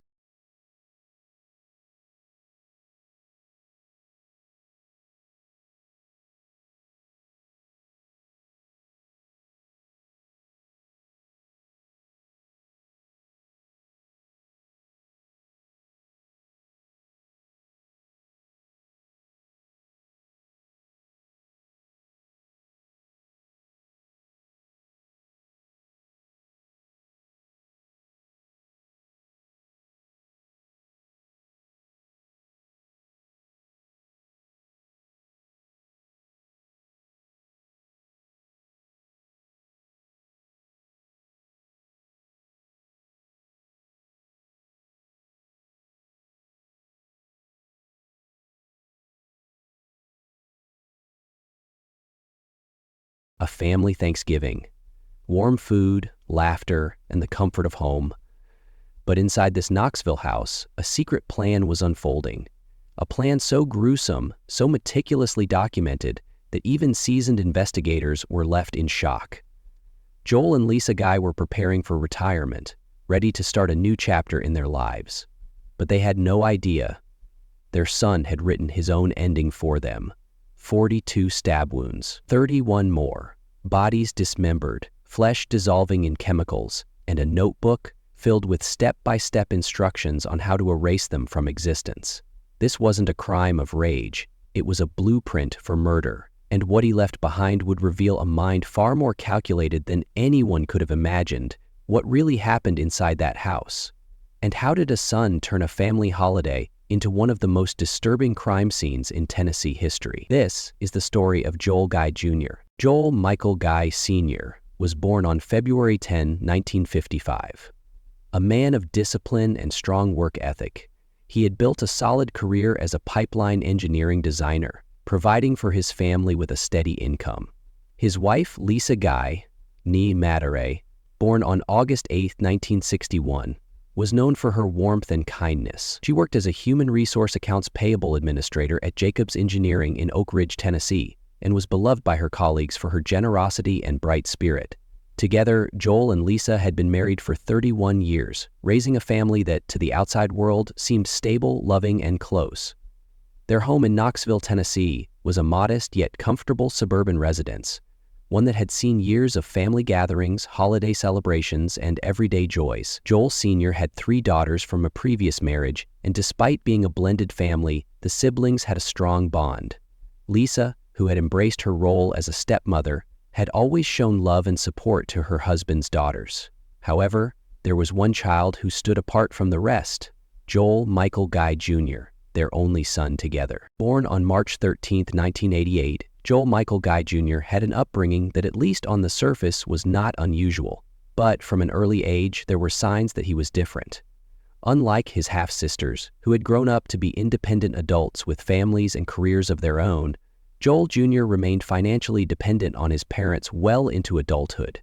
His academic history was filled with starts and stops. In 2006, he graduated from the Louisiana School for Math, Science, and the Arts in Natchitoches, showing early promise in academics. He then briefly attended George Washington University before transferring to Louisiana State University, LSU, in Baton Rouge. But despite spending several years in college, Joel Jr. never earned a degree and had no clear career path. By 2016, at 28 years old, he had never held a job, never paid his own bills, and relied entirely on his parents to fund his lifestyle. His room in their home remained untouched, a time capsule of his childhood, a stark contrast to the life of an independent adult. His social life was equally unusual. Unlike his half-sisters, who had built families of their own, Joel Jr. had no close friends, no known romantic relationships, and lived an extremely reclusive life. His mother had reportedly done everything for him, cooking, cleaning, and ensuring he never had to worry about anything outside of his personal interests. After decades of hard work, Joel Sr. and Lisa had begun making plans for their next chapter in life: retirement. The couple had planned to sell their Knoxville home and were preparing to move to Joel Sr.'s family property in Sirgowinsville, Tennessee. As part of this transition, they made a difficult but necessary decision. It was time for Joel Jr. to support himself. He had been financially dependent on them for his entire life, and now, with retirement on the horizon, they could no longer afford to sustain him. Their decision was no secret. They had shared their plans with their extended family, including Joel Sr.'s daughters, who supported the move. Lisa had also discussed it with her co-workers, expressing both excitement for retirement and concern over how Joel Jr. would react. Would he finally take control of his life?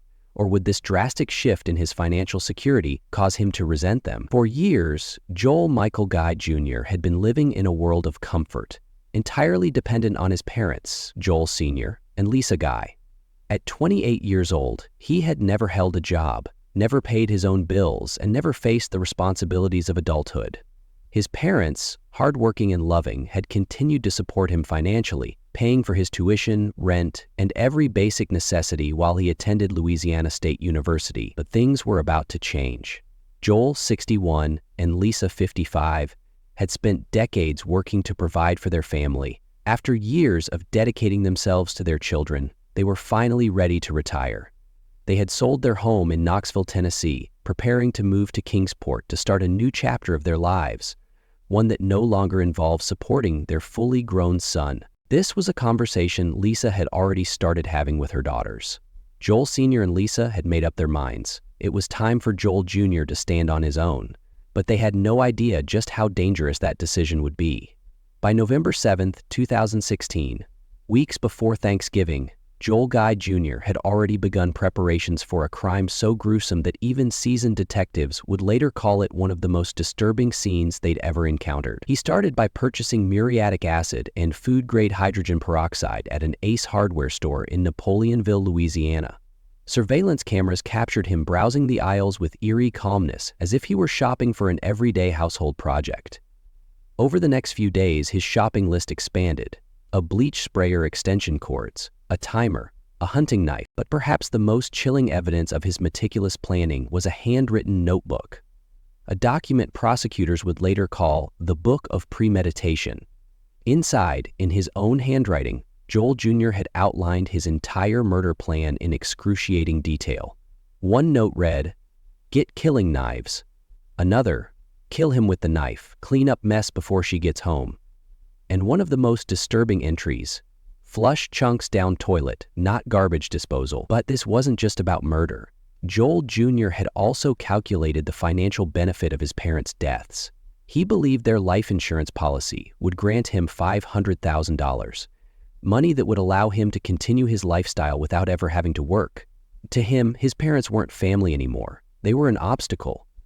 Thanksgiving 2016 should have been a warm reunion for the Guy family. Joel Jr. traveled from Baton Rouge, Louisiana to Knoxville, Tennessee, joining his parents and half-sisters for what seemed like a normal holiday meal.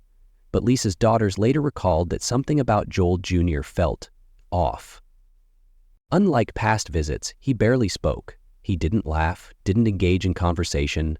While everyone else enjoyed the family gathering, Joel Jr. sat silently, distant, withdrawn, as if he was simply waiting for the right moment. None of them knew that he had already made up his mind. The decision to kill his parents had already been made. He just had to wait until the perfect moment to strike. After Thanksgiving dinner, Lisa Guy packed up leftovers, believing her son would soon return to Louisiana. But Joel Jr. wasn't leaving. As his sisters and extended family said their goodbyes, he stayed behind at the Knoxville house with one final task to complete. His mother and father had no idea that they had just spent their last night alive. Lisa Guy would soon head to work, never realizing that the son she had nurtured and protected for 28 years had already mapped out her death in his notebook. Joel Sr. woke up first on Saturday morning, November 26, 2016. Lisa had planned to go shopping and return to work on Monday, expecting it to be a normal day. But Joel Jr. knew better. He had spent weeks crafting a step-by-step process for a perfect murder. What happened next would turn their home into a scene so horrifying that even first responders struggled to comprehend it. And the most disturbing part? Joel Jr. believed he could get away with it. The Guy family home in Knoxville, Tennessee sat still on the morning of November 26, 2016 and fell for 16 more days. Thanksgiving had come and gone, and for most families across the country, the weekend was about leftovers and relaxation. But inside this house, the warmth of the holiday had been replaced by something far more terrifying. Lisa Guy, a 55-year-old human resources administrator, had left the house that morning to run errands. She went grocery shopping, picking up household essentials. An ordinary act, one she had done countless times before. But as she stood in line at the checkout, scanning items and exchanging pleasantries with the cashier, she had no idea that back home, her husband was already dead. Upstairs, Joel Guy Sr., 61, had just finished a workout in his exercise room. He was still catching his breath when his own son entered. The ambush was swift, brutal, and relentless. Joel Jr. attacked his father with a knife, stabbing him at least 42 times. The sheer force of the attack left deep wounds across his chest, arms, and back. Blood splattered onto the walls, pooling on the carpet beneath him. He fought back, desperately trying to escape, but the attack was too sudden, too violent. His struggle only prolonged the inevitable. He staggered toward the hallway, leaving behind a bloody handprint on the doorframe, a final act of resistance before he collapsed. The man who had spent his entire life providing for his son bled out on the floor, his body barely recognizable. But Joel Jr. was not done. Lisa returned home shortly after noon, completely unaware of the horror awaiting her. She parked her car, stepped out, and walked up to the front door. Inside, her son was waiting. She entered the house, carrying bags of groceries, items for the coming week, small comforts for her and her husband as they prepared for retirement. But before she could even set them down, Joel Jr. attacked. He came at her with the same knife, stabbing her at least 31 times. The first few strikes pierced her chest, her body instinctively jerking backward in pain and confusion. But he didn't stop. Lisa fought back, desperately trying to escape, but the attack was far too vicious. 9 of her ribs were completely severed, her body collapsing from the sheer force of the strikes. She had no chance. The last thing she saw was her son, the child she had raised, nurtured, and supported, driving a blade into her again and again. Her body slumped to the ground, her groceries still scattered at her feet. The Guy household was now a slaughterhouse. But Joel Jr. wasn't finished yet. He had only completed the first step of his plan. With both of his parents now dead, Joel Jr. shifted his focus. His next objective: disposing of the evidence. He retrieved a surgical-grade knife and began the gruesome process of dismembering their bodies. He severed their arms, their legs, methodically cutting away, piece by piece. He worked slowly, carefully, and deliberately, ensuring each incision was precise. He placed their dismembered limbs inside large plastic storage bins filled with a corrosive chemical solution. His plan? To dissolve their remains, erasing any trace of their existence. But perhaps the most chilling discovery was what he did to his mother. Lisa's severed head was later found inside a pot on the stove. The burner had been left on, the pot boiling for over a full day by the time authorities arrived. The heat, combined with the chemicals, had begun to break down her remains. This wasn't just a murder. This was a carefully planned dissection. Joel Jr. had thought of everything, or so he believed. What made this crime even more disturbing was what investigators would later find: a handwritten notebook detailing every step of the crime. It contained instructions like, douse him with as much bleach as possible, flush chunks down the toilet, use a blender and a garbage disposal for small pieces, turn heater up to 90 to melt fingerprints, and dry everything. It was a step-by-step manual for murder, written by his own hand. And yet, even with this meticulous planning, he made critical mistakes. Mistakes that would lead authorities straight to him. During the attack, Joel Jr. had sustained deep cuts to his hands. The wounds were serious, severing tendons and causing excessive bleeding. He hadn't planned for this. Realizing he needed medical attention, he drove to Walmart to buy first aid supplies, bandages, gauze, antiseptics, anything to stop the bleeding. Surveillance footage later captured him at the register, his hands heavily wrapped, his movements stiff and pained. But he still believed he had time. He left the house, returning to his apartment in Baton Rouge, Louisiana, to tend to his wounds, fully expecting that the bodies would dissolve before anyone noticed. What he didn't account for was human instinct. On November 28, 2016, Lisa Guy was supposed to be at work, but she never arrived. No call, no email, no warning. Lisa's coworkers grew concerned. She was never the kind of person to miss work without an explanation. When they couldn't reach her by phone, worry turned into fear. Something was wrong. Her boss, Jennifer Whited, knew this was unusual. So unusual that she didn't wait. She called the Knox County Sheriff's Office and requested a welfare check at the Guy family home on Golden View Lane in Knoxville, Tennessee. 2 officers, Stephen Ballard and Jeremy McCord, responded. From the outside, nothing looked wrong. No shattered windows, no forced entry, no bloodstains on the doorstep. But the moment they peered through the window, things weren't right. Scattered across the floor were bags of groceries, raw meat, milk, vegetables, even ice cream, melting into puddles. The shopping had been brought inside but never put away. It was as if someone had suddenly vanished in the middle of a routine task. The officers knocked. No answer. They checked the doorknobs. Locked. Then they saw something else. 2 parked cars in the driveway. One belonged to Joel Guy Sr., one belonged to Lisa Guy. But there was a problem. The car belonging to their son, Joel Michael Guy Jr., was missing. The officers knew they had to get inside. They walked around the house, pressing their ears against the doors, the windows. Then, through the glass, they felt something strange. Heat. The house was unnaturally warm, too warm. And then, the smell. At first faint, then stronger. It was thick, rotting, sickly sweet. One of the officers reached for a garage door opener they found in one of the parked cars. The door lifted, revealing darkness inside. The officers stepped in, hands on their holsters, and carefully made their way toward the entrance to the house. They pushed the door open. They weren't prepared for what they saw. Inside, silence. No signs of a struggle, no broken glass. Just a disturbing, unnatural stillness. Near the entrance, 2 wallets were sitting on a table. Lisa's, Joel Sr.'s. They had been placed there neatly, too neatly. Then, next to the wallets, a sledgehammer. A chill ran down their spines. Then, in the kitchen, they saw the stove. On top, a large black pot, boiling. Inside was a foul-smelling, unidentifiable substance. Then came the staircase, and what lay beyond.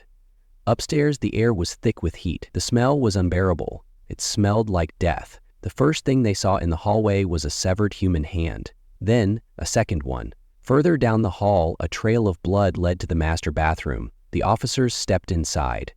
The bathtub was filled with a dark, yellow-green liquid. Floating inside were pieces of human remains, flesh, bone, and tissue slowly dissolving in the chemical bath. They turned to the sink. A severed head sat inside. This was no robbery. This was no break-in. This was something much worse. Lisa and Joel Sr. were dead, but their son, Joel Michael Guy Jr., was missing. Investigators needed answers fast.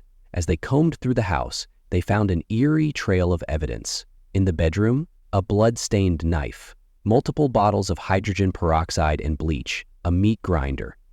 Then, the most chilling piece of evidence yet. Inside a backpack, detectives found a notebook.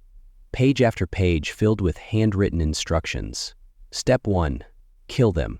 Step 2, get rid of bodies. Step 3, clean up mess. Step 4, inherit money. It was all planned out, down to the smallest detail. He wrote about using hydrogen peroxide to destroy evidence. He listed instructions on how to boil body parts. He even noted the best ways to dispose of flesh. Then, at the bottom of one page, in casual handwriting, he had written, "Kill him with a knife," or whatever. Law enforcement didn't have to search far. Their prime suspect was their own son, Joel Michael Guy Jr., the man who had shared Thanksgiving dinner with them just days before, the the man who had been supported by them financially for nearly 3 decades, and the man who had left behind a step-by-step manual on how to erase them from existence. But where was he now? The moment investigators identified Joel Guy Jr. as their primary suspect, a multi-state manhunt began, but tracking him wasn't difficult. After the murders, he didn't run. He didn't flee the country. He didn't vanish into the shadows. Instead, he casually drove 7 hours back to Baton Rouge, Louisiana, as if nothing had happened. Surveillance cameras captured him leaving his parents' home after the murders, and police quickly traced him to his apartment complex on November 29, 2016. Just 1 day after the bodies were discovered, federal marshals and local law enforcement surrounded his apartment. He was just feet away from his car, walking towards it, when officers moved in. Joel Guy Jr. didn't resist. No fight, no struggle, no words. In his trunk, officers found something chilling, a meat grinder, a device used to shred flesh and bone, a device he never got the chance to use. Back in Knoxville, the evidence was overwhelming.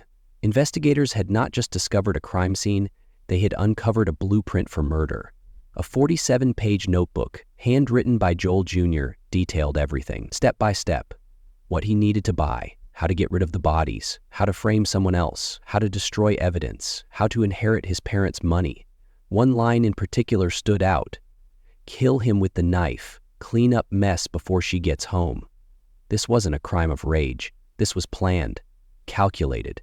In the same notebook, he had estimated how long it would take for the acid to dissolve his parents' remains, but he had miscalculated. Lisa Guy's severed head was found boiling in a pot on the stove, and the crime scene?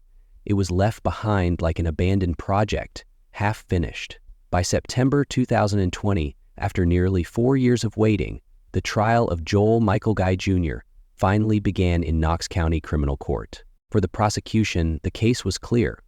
Surveillance footage showed Joel Jr. buying the murder supplies before Thanksgiving, including industrial-strength chemicals, bleach, and a saw. His notebook detailed everything, proving premeditation beyond doubt. He left his fingerprints and DNA all over the crime scene. His parents were defenseless. Joel Sr. was recovering from surgery at the time. The prosecution didn't need speculation. They had facts. And the defense? They had nothing. No witnesses, no arguments, no alternative explanations. They didn't even try to fight it. Instead, Joel Jr. sat silent, emotionless. He showed no remorse as crime scene photos were displayed, no reaction as his own words from his notebook were read aloud, no acknowledgement of the family members in the courtroom listening in horror. It took the jury just 3 hours to reach a decision. Guilty. On October 2, 2020, Joel Michael Guy Jr. was convicted on all counts: 2 counts of first-degree murder, 2 counts of abuse of a corpse, 3 counts of felony murder, 1 count of felony theft. And the sentence? Life in prison without the possibility of parole. Even after hearing his fate, Joel Jr. showed no emotion. The judge, unable to hold back disgust, called him evil and declared that he had committed one of the most horrific crimes in Tennessee history. But the horror wasn't over yet. After his sentencing, Joel Guy Jr. tried to appeal his conviction, claiming his trial had been unfair. The Tennessee Court of Criminal Appeals denied him, and in 2023, they upheld the original verdict, ensuring that he will never walk free again. Today, he sits in the Northwest Correctional Complex in Tiptonville, Tennessee, a son who destroyed the very people who gave him life, a son who traded love for greed, a son who believed he could get away with it, only to leave behind the very evidence that sealed his fate. But here's the question: why? Why did he leave behind the notebook? Why didn't he finish the job? Was it overconfidence, carelessness, or did he want to be caught? What do you think? For Lisa and Joel Sr.'s family, justice had been served, but it didn't bring back what they had lost. Their half-sisters spoke at the sentencing, their voices breaking as they described the nightmare their family had endured. One of Lisa's colleagues broke down in tears, recalling how she had worried something was wrong when Lisa didn't show up for work. That single phone call for a welfare check had led to the discovery of one of the most gruesome crime scenes in Tennessee history. But even after his conviction, Joel Guy Jr. continued to disturb those around him. While in prison, he was placed in solitary confinement after telling guards he had fantasized about gouging out the eyes of fellow inmates. His lack of emotion, his calm demeanor, and the fact that he never once apologized for his crimes led many to believe that he wasn't done hurting people. He had just lost his chance to do it again. A crime that will never be forgotten. In Knoxville, the home where the murders took place was eventually sold, but no one in the community ever forgot what happened there. Many still avoid driving past it, haunted by the knowledge of what occurred within its walls. For many, this case wasn't just about a brutal murder. It was about betrayal in its darkest form. How does a son kill the very people who gave him everything? What turns a Thanksgiving reunion into a crime scene? And was this the first time Joel Guy Jr. had thought about killing, or just the first time he acted on it? As his life sentence begins, one thing is certain: Joel Guy Jr. will never walk free again. But the scars he left behind on his family, on his community, and on everyone who followed this case will never fully heal. The Thanksgiving that was supposed to be filled with love, warmth, and family became a nightmare that will be remembered forever. Joel Guy Jr. thought he had orchestrated the perfect crime. He had planned it down to the last detail: how to kill, how to dispose, how to walk away as if nothing had happened. But what he didn't plan for was the trail of evidence he left behind.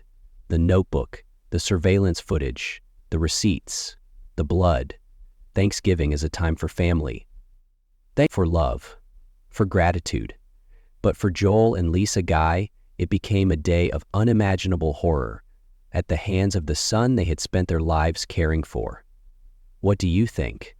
Was Joel Jr.'s crime purely about money, or was there something even darker at play? Let me know in the comments below. If you found this case as disturbing as we did, don't forget to hit like and subscribe. We cover the most chilling true crime stories every day. Cases you won't believe are real. Thanks for watching, and until next time, stay safe.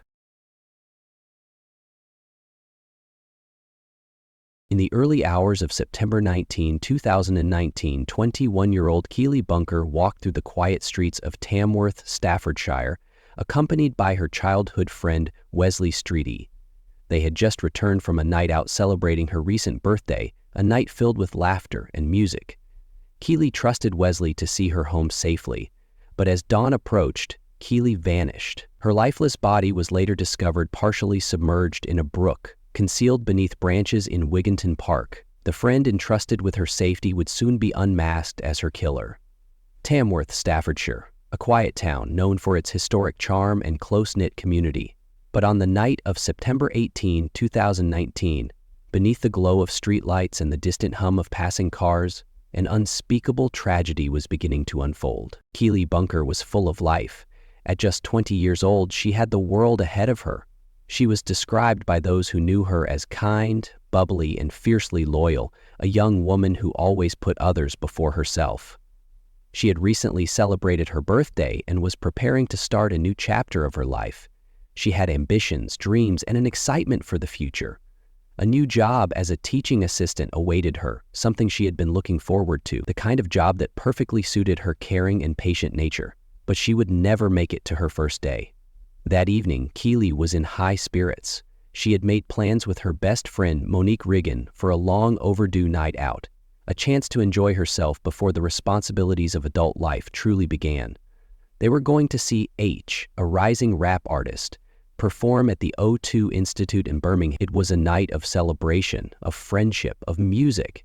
A night that should have been nothing but fun. Dressed in a lace bodysuit and denim skirt, Keely was ready to make memories. As she and Monique made their way to the concert, the anticipation built. The atmosphere in the venue was electric. Hundreds of fans singing along, flashing lights illuminating the stage, and the bass reverberating through the crowd. Keely danced, laughed, and soaked in every moment.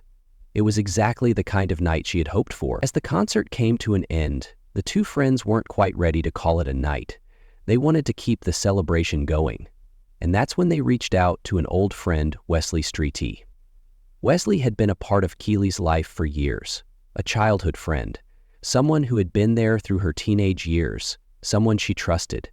There was never a reason to doubt him, never a reason to feel unsafe in his presence. They decided to meet up, and together the three of them headed to Snobs, a popular nightclub in Birmingham. It was just past midnight, and the streets were alive with the energy of other young people making the most of the night. Inside the club, the music was even louder than at the concert. Drinks were flowing, the dance floor was packed, and for Keely, it was just another part of a perfect evening. Monique, however, was starting to feel tired. She decided to leave the club a little earlier, but Keely wanted to stay a bit longer. She was still enjoying the night, and Wesley was there to keep her company. It was a decision she made without hesitation. After all, why would she have any reason to worry? She was with a friend. The night was winding down. The streets of Tamworth were silent, the air cool with the first hints of morning creeping in. Keely Bunker had spent the evening celebrating a night of music, laughter, and memories made with friends. She had danced, she had sung, and she had reveled in the joy of turning 20. At 2:40 a.m., Keely, along with her best friend Monique Riggin and longtime childhood friend Wesley Streety, hailed a taxi back from Birmingham. The city lights faded behind them as they headed home, exhaustion settling in after an eventful night. The ride was uneventful. Monique, tired but happy, leaned against the window, Keely scrolling through her phone, and Wesley, quiet, staring out at the dark roads ahead. When they arrived at Monique's house, she turned to Keely. "You can stay here if you want." It was an offer of safety, of warmth, but Keely shook her head. "Nah, I need to be home in the morning. Got my interview." She had ambitions, plans, a new job opportunity. She wanted to wake up in her own bed, get ready, and move one step closer to her future. And why wouldn't she feel safe? After all, she wasn't alone. She had Wesley Streety, her friend, by her side. So at around 4 a.m., Keely and Wesley stepped into the night, heading toward her home. The CCTV cameras caught them walking together near Tamworth Rugby Club at 4:23 a.m. Keely, in her bright pink dress, the same dress she had worn with excitement just hours earlier, walked beside Wesley. She wasn't afraid. She wasn't looking over her shoulder. She trusted him. As they neared Wigington Park, the streets grew darker, the orange glow of streetlights fading into the thick, looming trees ahead. The silence stretched between them. The laughter of the night had died down. At some point, somewhere between the street and the shadows of the park, everything changed. Keely didn't know it yet, but she would never make it home. The friend she trusted to keep her safe was about to become her worst nightmare.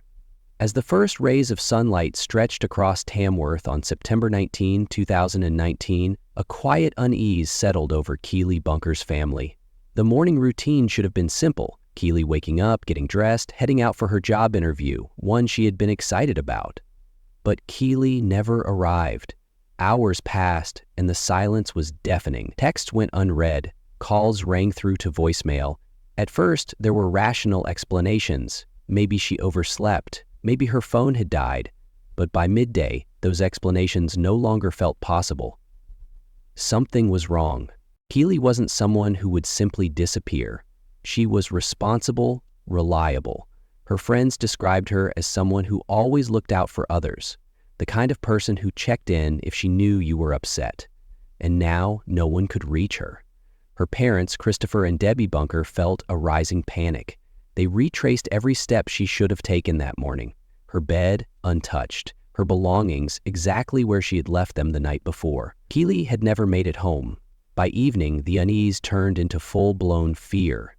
This wasn't just a case of a young woman staying out longer than expected. Keely was missing. Her father, heart-pounding, called the Staffordshire police and reported his daughter's disappearance. Within hours, friends and family spread the word. Posters were printed, social media flooded with pleas for information, and soon, a search party began combing through Tamworth, calling her name into the night air, desperate for an answer that refused to come. One of those searching was Wesley Streety, Keely's childhood friend, the last known person to have seen her alive. He stood alongside the others, concerned, confused, offering to help in any way he could. He told police that after a night out, he had walked Keely part of the way home. He insisted that he had left her near a telephone box at the junction of Macefield Drive and Wordsworth Avenue. From there, she had supposedly continued on alone. She was fine, he told officers. I don't know what happened after that. At first, his story made sense. Keely had only a short distance left to walk. But as officers began piecing together the night's timeline, unsettling inconsistencies emerged. Street's demeanor, though outwardly helpful, seemed off. His words carefully measured, his concern rehearsed. He spoke as though he wanted to be believed, not as though he was truly afraid for Keely's safety. And then came the first contradiction. A piece of CCTV footage, one that should have placed Keely exactly where Wesley had said he left her, never existed. There was no sign of Keely walking alone that night. The community pushed forward, refusing to slow down the search. They combed through streets, checked alleyways, knocked on doors. By 9 p.m., Keely had been missing for nearly 18 hours. The search led them toward Wigginton Park, a quiet, open space where children played by day and joggers passed through in the evenings. But that night, the air was heavy, thick with a sense of foreboding. Keely's uncle, Jason Brown, moved toward the brook, his flashlight flickering across the dark water. Then he saw it. For a split second, time froze. His breath caught in his throat. He stepped closer, pushing aside damp branches and reeds, and there she was. Keely's body lay partially submerged in the shallow water, hidden beneath foliage, as if someone had tried to erase her from existence. The girl they had been searching for, the girl who had been laughing and celebrating just hours before, now eerily still. Jason screamed, a raw, guttural sound of heartbreak and horror. Others came running, their flashlights converging on the scene. Keely's father collapsed at the sight of his daughter, the hope he had been clinging to slipping away in an instant. The police arrived quickly, sealing off the area. Detectives and forensic teams swarmed the park, their faces grim as they surveyed the scene. The way Keely's body had been hidden told them one thing. This was no accident. This was deliberate, and the person responsible had tried to cover their tracks. And then there was Wesley Street, still standing among them, still watching. The boy who had walked beside Keely's father as if he, too, were desperate to find her. But now, his face had changed. His calm demeanor was beginning to crack. It would only take hours before the truth started to unravel. On the tragic discovery of Keely Bunker's body on September 19, 2019, Staffordshire police launched an intensive investigation to unravel the circumstances surrounding her untimely death. The immediate focus centered on Wesley Streety, a 20-year-old warehouse packer from Tamworth, who was the last known person to have been with Keely. Street, a childhood friend of Keely's, initially portrayed himself as a concerned companion, eager to assist in the search efforts. He provided a detailed account to both Keely's family and the authorities, stating that after leaving Monique Riggins' house around 4 a.m., he and Keely walked together until they reached a telephone box at the junction of Macefield Drive and Wordsworth Avenue. There, according to Streety, they parted ways, with Keely continuing alone towards her home. To substantiate his account, Streety accompanied officers on a drive to illustrate the route they purportedly took, pointing out the exact location where they allegedly separated. However, as investigators delved deeper, inconsistencies began to surface. Streety exhibited reluctance when asked to surrender his mobile phone for examination.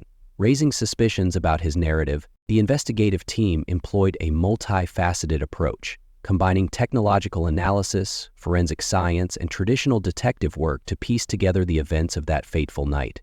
Specialists conducted a thorough examination of Streety's mobile phone data, which contradicted his initial statements. The analysis revealed that instead of heading directly home after allegedly parting ways with Keely, Street's movements diverted towards Wigginton Park, the location where Keely's body was later discovered.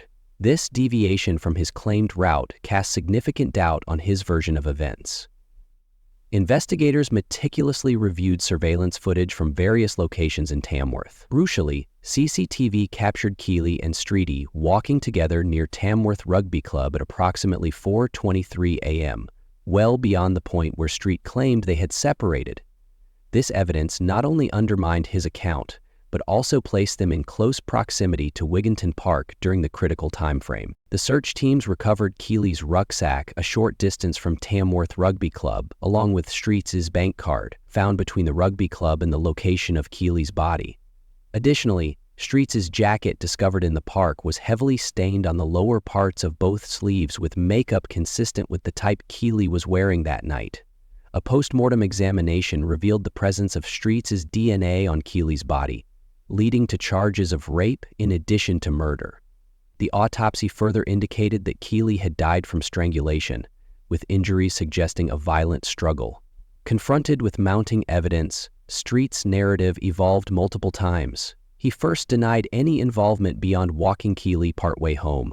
Upon discovery of inconsistencies, Street claimed that Keely had fallen and fatally injured herself during playful activity. Later, he alleged that they had engaged in consensual sexual activity in the park, during which he accidentally strangled her by placing his arm around her neck. He admitted to panicking and concealing her body in the brook, returning multiple times to cover her with branches. Throughout the investigation, Street's shifting accounts and attempts to mislead authorities not only hindered the search for truth, but also deepened the anguish experienced by Keely's family and friends. His actions underscored a profound betrayal of trust, culminating in a senseless act of violence against someone who had considered him a friend. The comprehensive and meticulous investigative efforts ultimately dismantled Street's fabrications, leading to his conviction and ensuring justice for Keely Bunker. The courtroom was filled with a palpable tension as the trial of Wesley Street commenced at Stafford Crown Court in August 2020. The 20-year-old stood accused of the rape and murder of his childhood friend, Keely Bunker, a case that had sent shockwaves through the community of Tamworth, Staffordshire. Prosecution's case, the prosecution, led by Jacob Hallam, QC, presented a meticulously constructed case, highlighting the sequence of events and the evidence that pointed unequivocally to Street's guilt. Inconsistent accounts. Initially, Street claimed that he and Keely had parted ways near his home, asserting she continued her journey alone. However, as evidence mounted, he altered his narrative multiple times. Ultimately, he alleged that Keely's death was an accident during consensual sex, a claim the prosecution dismantled as a fabrication. Forensic evidence, a post-mortem examination revealed that Keely had been raped and strangled. Street's DNA was found on her body, and her makeup was discovered on the lower parts of both sleeves of his jacket, which was found in the park. Digital evidence. Expert analysis of Street's mobile phone data contradicted his initial statements. GPS data showed that he did not make his way to the telephone box and then go home. Instead, he went away from his home and into Wigginton Park. CCTV captured Keely and Street E by Tamworth Rugby Club at 4:23 a.m. Street E's mobile phone was in the area where Keely's body was found for about an hour. GPS data showed that the phone was at that location 7 times that day. Prior offenses. The court heard testimonies from 3 other women who accused Street of sexual offenses between 2015 and 2019. In 2015, he raped and sexually assaulted a 16-year-old girl. In 2017, he sexually assaulted a 15-year-old girl. And in 2019, he raped a 20-year-old woman. These accounts established a disturbing pattern of predatory behavior, undermining any notion that Keely's death was accidental. Defense's argument. Street's defense team contended that Keely's death was an unfortunate accident during consensual sex. They argued that panic led him to conceal her body and fabricate his initial accounts. Street claimed that as they walked home that night, they started flirting with each other. He said that Keely began teasing him. He said that it wasn't like touchy type of flirt or anything. It was just looking at each other in a flirtatious way. He claimed that during sex he put his arm around Keely's neck and that was how she died. It was an accident. He admitted he hid her body in the pond and went back 5 further times to cover Keely's body with branches. On August 7, 2020, the courtroom fell silent as Wesley Streety stood to receive his sentence. The young man who had once been Keely Bunker's childhood friend was now a convicted murderer. Life imprisonment.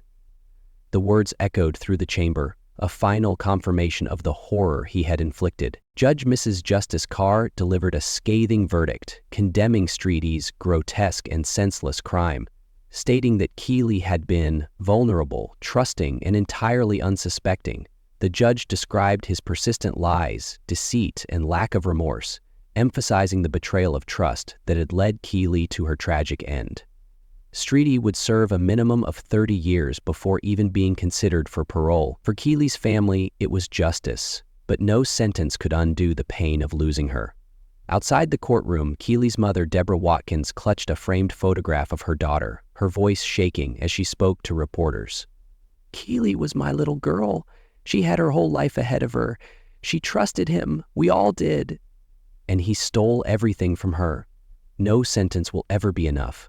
Her words were raw, unfiltered grief, a pain no mother should endure. Keeley's father, Christopher Bunker, stood beside her, struggling to find the words. His silence spoke louder than anything.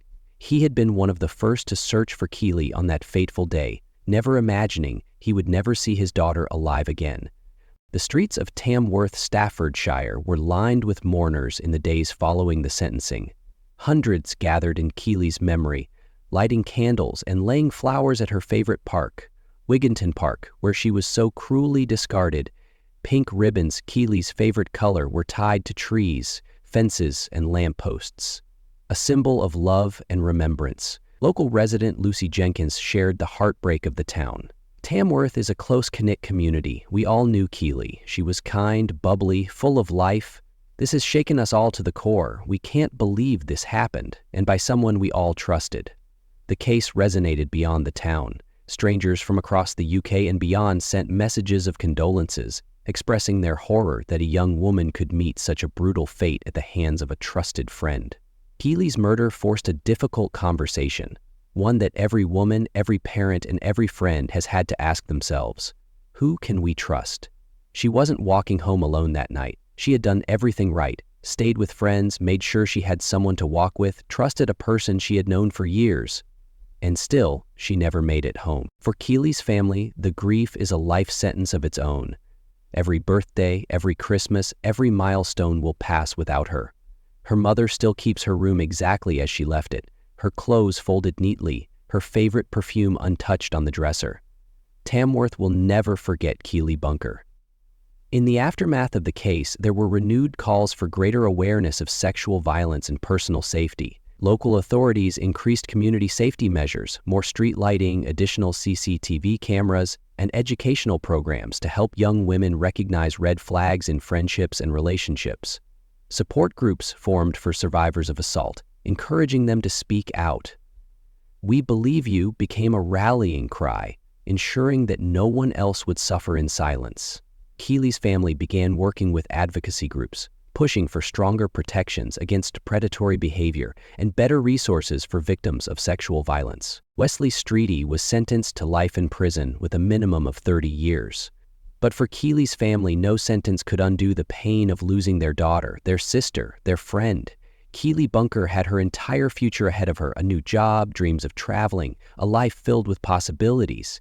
Instead, her trusting nature led her into the hands of a predator she had known since childhood. Her murder sent shockwaves through Tamworth, a painful reminder that sometimes danger comes disguised as a friend. Her family now fights to raise awareness, ensuring Keeley's story is never forgotten. What do you think? Could anything have been done to prevent this tragedy? Let me know your thoughts in the comments, and if you want to hear about another chilling case where trust was shattered in the most horrifying way, don't forget to like and subscribe for more true crime stories.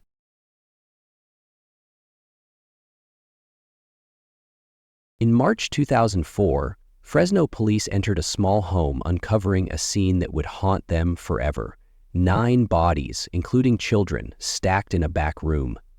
The man behind this atrocity was Marcus Wesson, a father who led his family into unimaginable darkness. This is the chilling account of how his twisted dominion culminated in one of California's most horrific family massacres. It started as a call for a domestic disturbance. On March 12, 2004, at 761 West Hammond Avenue in Fresno, California, officers arrived expecting to mediate a family dispute, but the moment they stepped onto the property, they sensed something was terribly wrong. Outside the house, a group of frantic women stood screaming, pleading with officers to let them inside. Their children were in there. They needed to get them out. One woman shouted that their lives were in danger, but behind the front door, there was only silence. Then, a towering figure emerged, Marcus Wesson. Dressed in baggy clothes, long dreadlocks cascading over his shoulders, he He stepped into the doorway with an eerie calm. He told officers everything was under control, that there was no problem. But as he spoke, his massive frame blocked the entrance. The officers demanded to see the children. Wesson refused. A tense standoff ensued. As officers ordered him to step aside, Wesson turned and vanished into the house, closing the door behind him. And then, a single gunshot rang out. A pause. Then, another. And another. Officers forced their way inside, weapons drawn. They moved quickly through the cluttered rooms, past antique coffins stacked against the walls, past bizarre religious writings scribbled on papers, until they reached the back bedroom. The door was shut. When they forced it open, they stopped cold. Inside, 9 bodies lay piled atop one another, eerily arranged in a heap. Blood pooled on the floor beneath them. Each one, a child, a young adult, had been shot once through the eye. Some of them were still warm. In the dimly lit room, the officer's eyes locked onto one figure standing among the dead, Marcus Wesson. His hands dripping with blood, he stood calmly, silently, as if none of it had happened. The scene was beyond anything Fresno police had ever witnessed. A massacre, a ritualistic execution of Wesson's own daughters, sons, and grandchildren. 9 lives, gone in an instant. But what led to this moment? And who, or what, was Marcus Wesson, really? The truth behind this house of horrors would soon shock the nation. Marcus DeLon Wesson, born August 22, 1946, in Kansas, the eldest of 4 children of Benjamin and Carrie Wesson. His mother raised him in the Seventh-day Adventist Church. Wesson claimed that his mother was a religious fanatic. His father was an alcoholic child abuser who abandoned his family when Wesson was a child. By the early 1960s, the family had moved to San Bernardino, California. After dropping out of high school, Wesson joined the U.S. Army, serving from 1966 to 1968 as an ambulance driver, which included a deployment in the Vietnam War. Shortly after leaving the military, Wesson moved in with an older woman, Rosemary Solorio, and her 8 children in San Jose, California.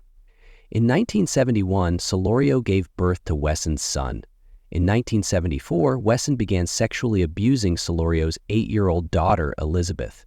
Wesson married Elizabeth when she turned 14 and he was 34. 4 months later, she gave birth to her first child. Eventually, the couple had 10 children together, including 1 infant who died. Marcus Wesson's family dynamics were marked by extreme control, manipulation, and abuse, creating a closed environment that isolated his family from the outside world.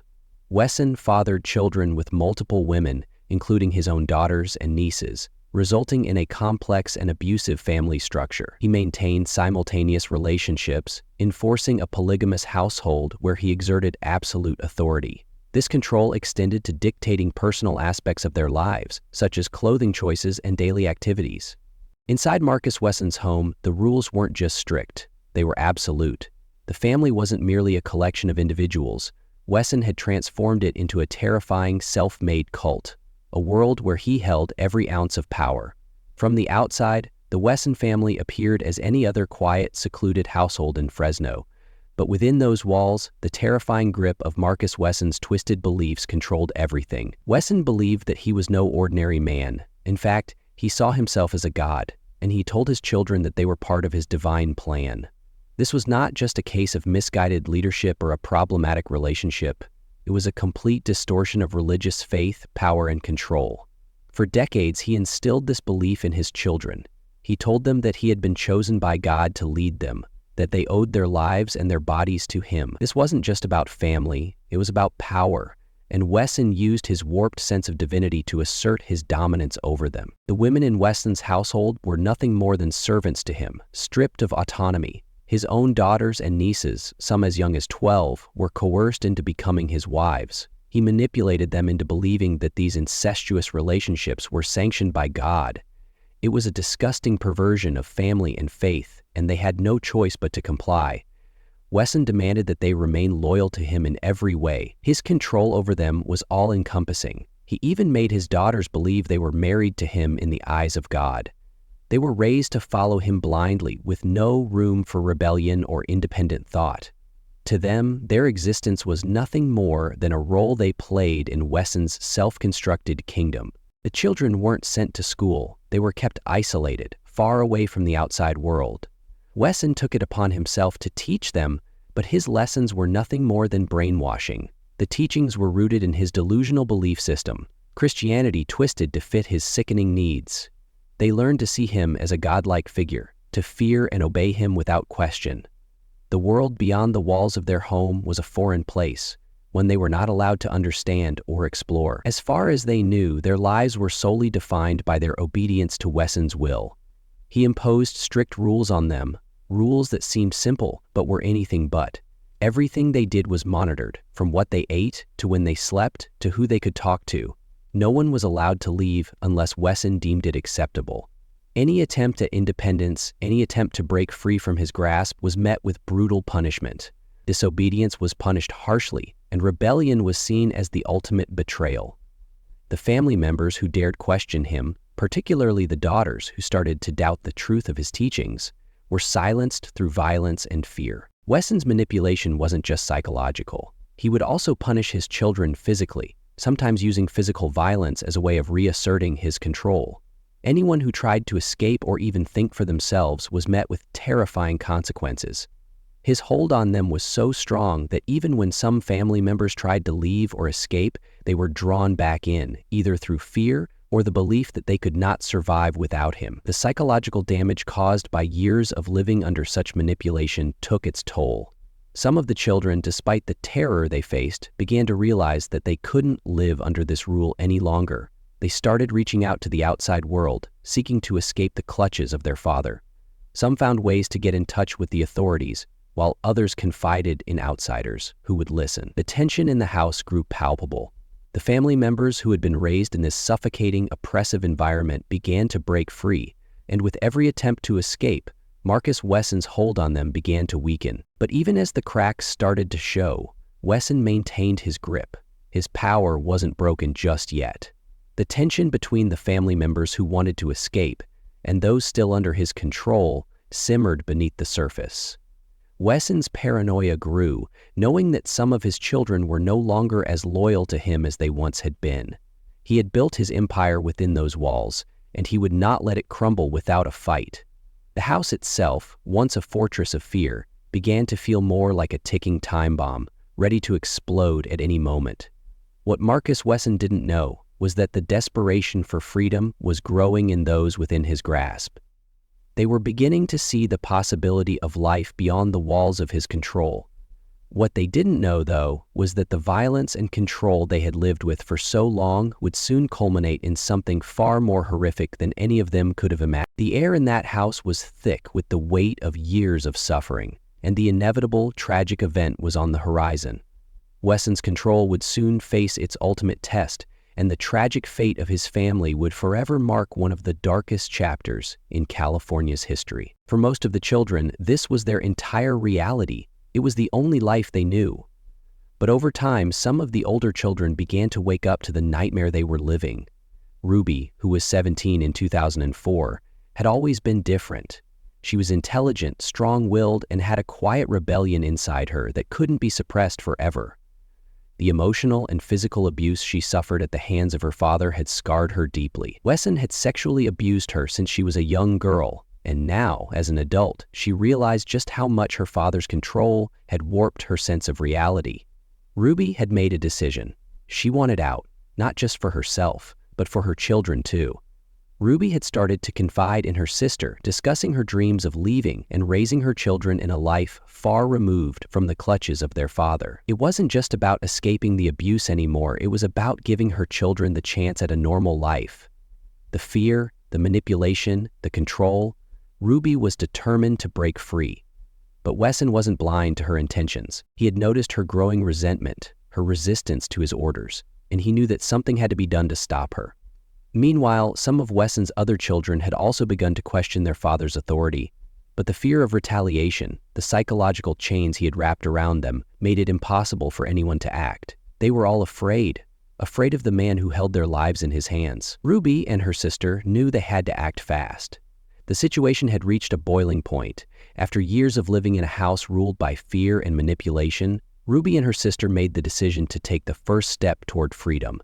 They reached out to other family members who had been estranged from Wesson's control for years, They wanted to regain custody of their children and leave the toxic household once and for all. It was a plan that, if executed, would finally shatter the reign of terror that Marcus Wesson had imposed on their family. But Wesson had already seen this coming. His paranoia was growing. He knew that if Ruby and the others managed to escape, it would be the end of his reign.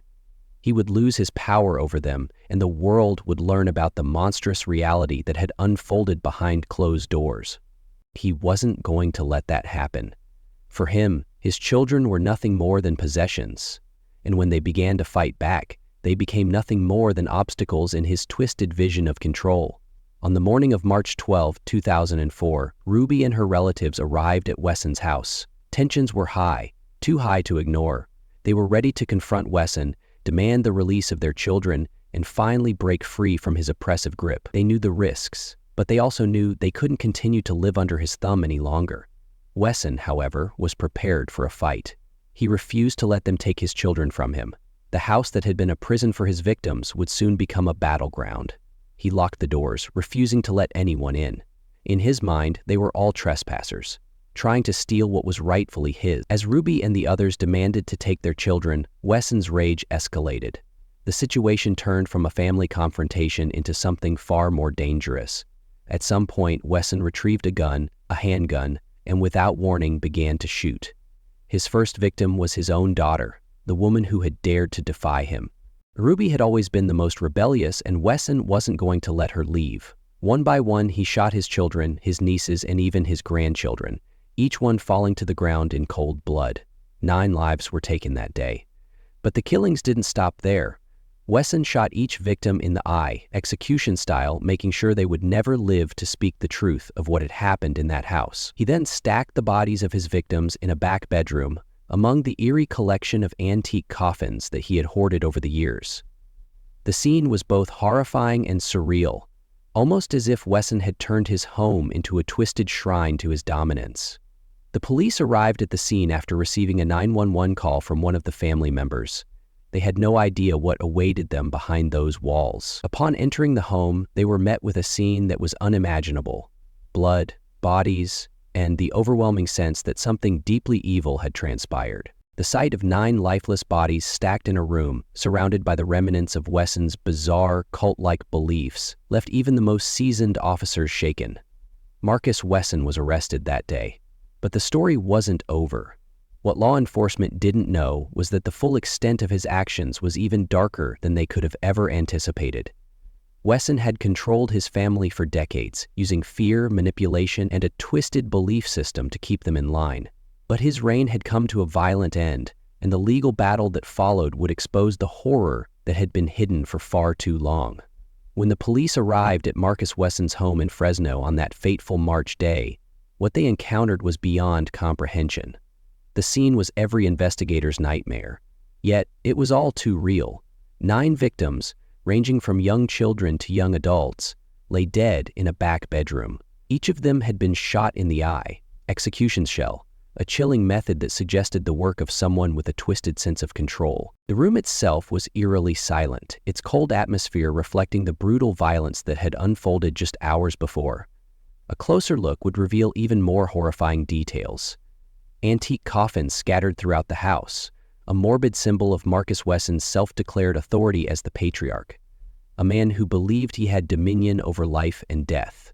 In those first moments of the investigation, there were no clear answers. The police didn't know who was responsible for the massacre, and they didn't understand the connection between the victims. The magnitude of the crime weighed heavily on their minds, but as they began to piece together the evidence, the true horror of the situation became painfully clear.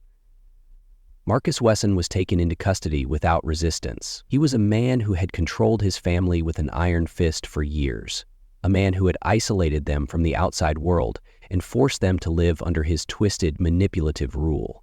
While the authorities were still piecing together the facts of the crime, one thing was certain: Wesson was at the center of it all. But what exactly drove him to commit such horrific acts against his own flesh and blood? In the days following Wesson's arrest, details of his past began to surface. The media was soon filled with reports about the case, each more chilling than the last. Wesson's life story, once hidden in the shadows, was slowly exposed to the world. His background was as dark and twisted as the crimes he had committed. Marcus Wesson's early life was marked by dysfunction and tragedy. It was clear that the man standing in front of police, accused of being the mastermind behind this family massacre, was far from the man he had once presented himself to be. The courtroom in 2005 was a place where the echoes of the unimaginable tragedies still lingered. As Marcus Wesson stood trial for the murders of 9 family members, the world watched closely, awaiting the unraveling of a story so horrific it defied belief. His defense team entered the court ready to fight, but the prosecution's case was already powerful, painting Wesson not just as a murderer but as the mastermind behind an entire family's nightmare. A nightmare that had been brewing in the dark recesses of his Fresno home for years. The prosecution wasted no time in detailing the brutal, calculated nature of the murders. They showed the court grisly photos of the crime scene, 9 lifeless bodies, ranging from children to young adults, each shot execution style in the eye, as though Wesson had stripped them of their right to even look at the world. The photos of the crime scene were haunting.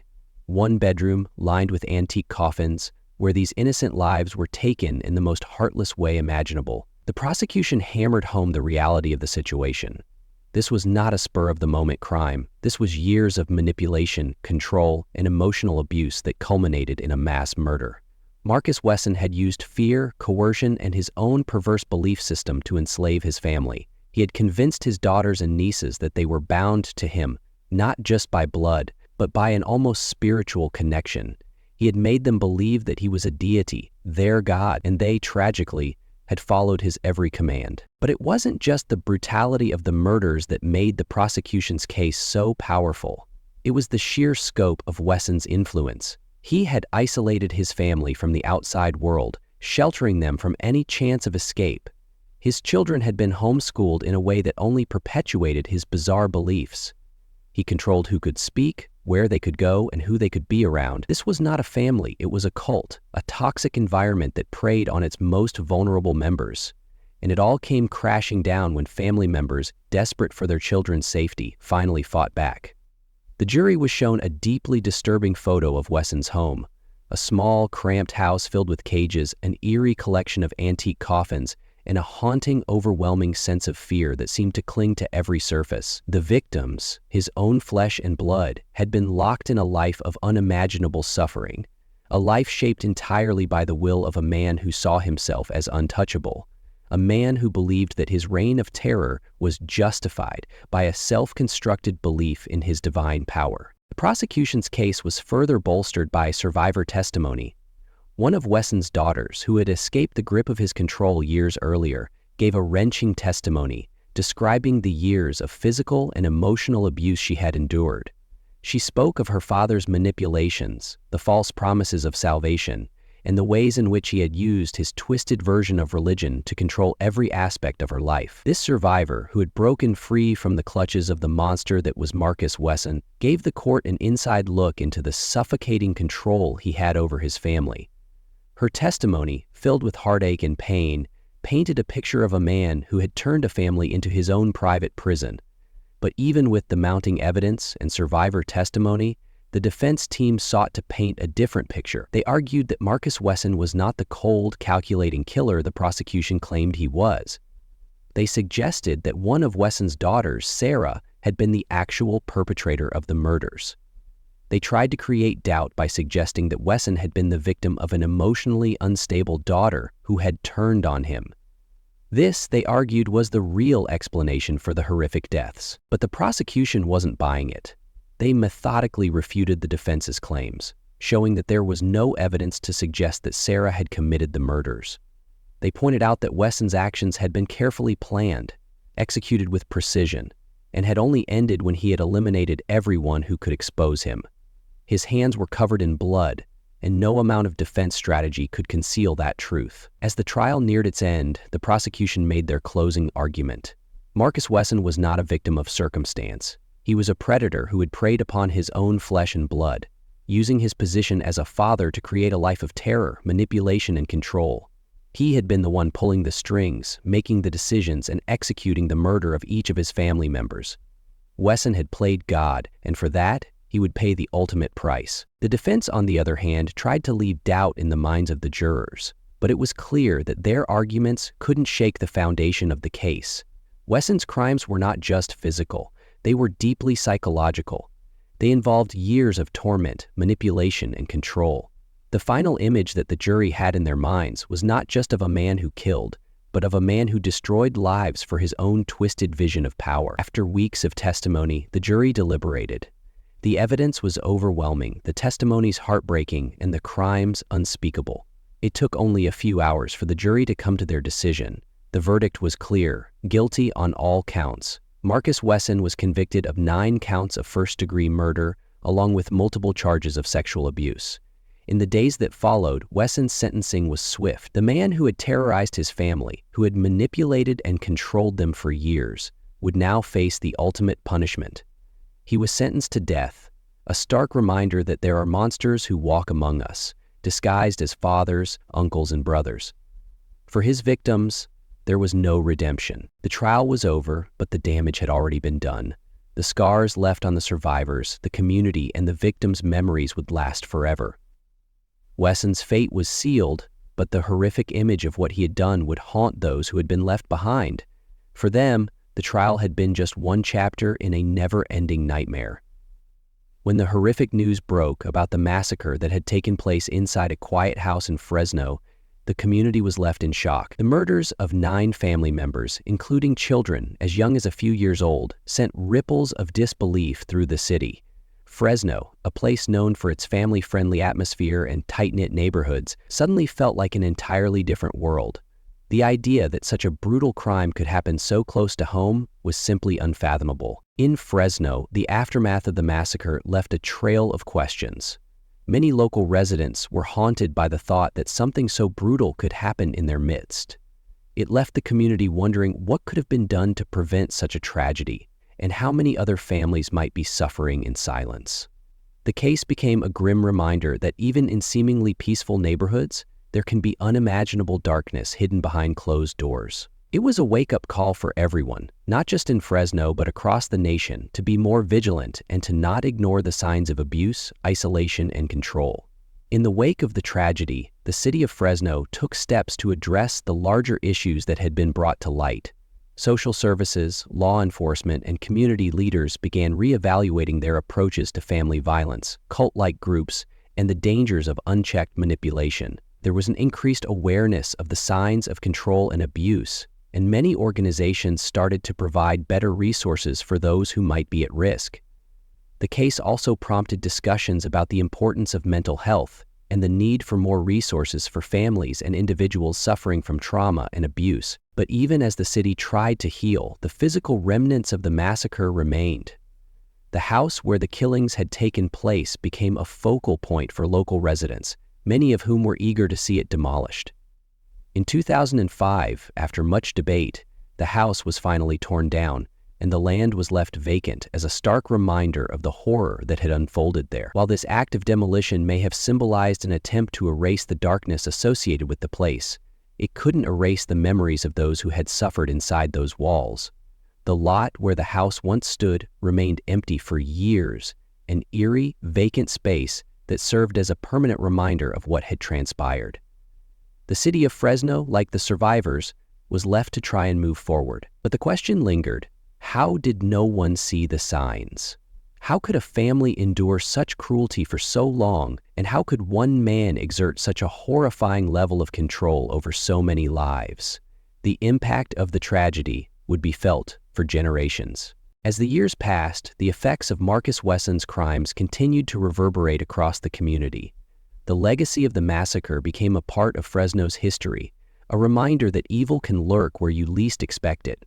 The survivors carried the weight of their trauma with them, and those who had known the Wesson family would never be the same.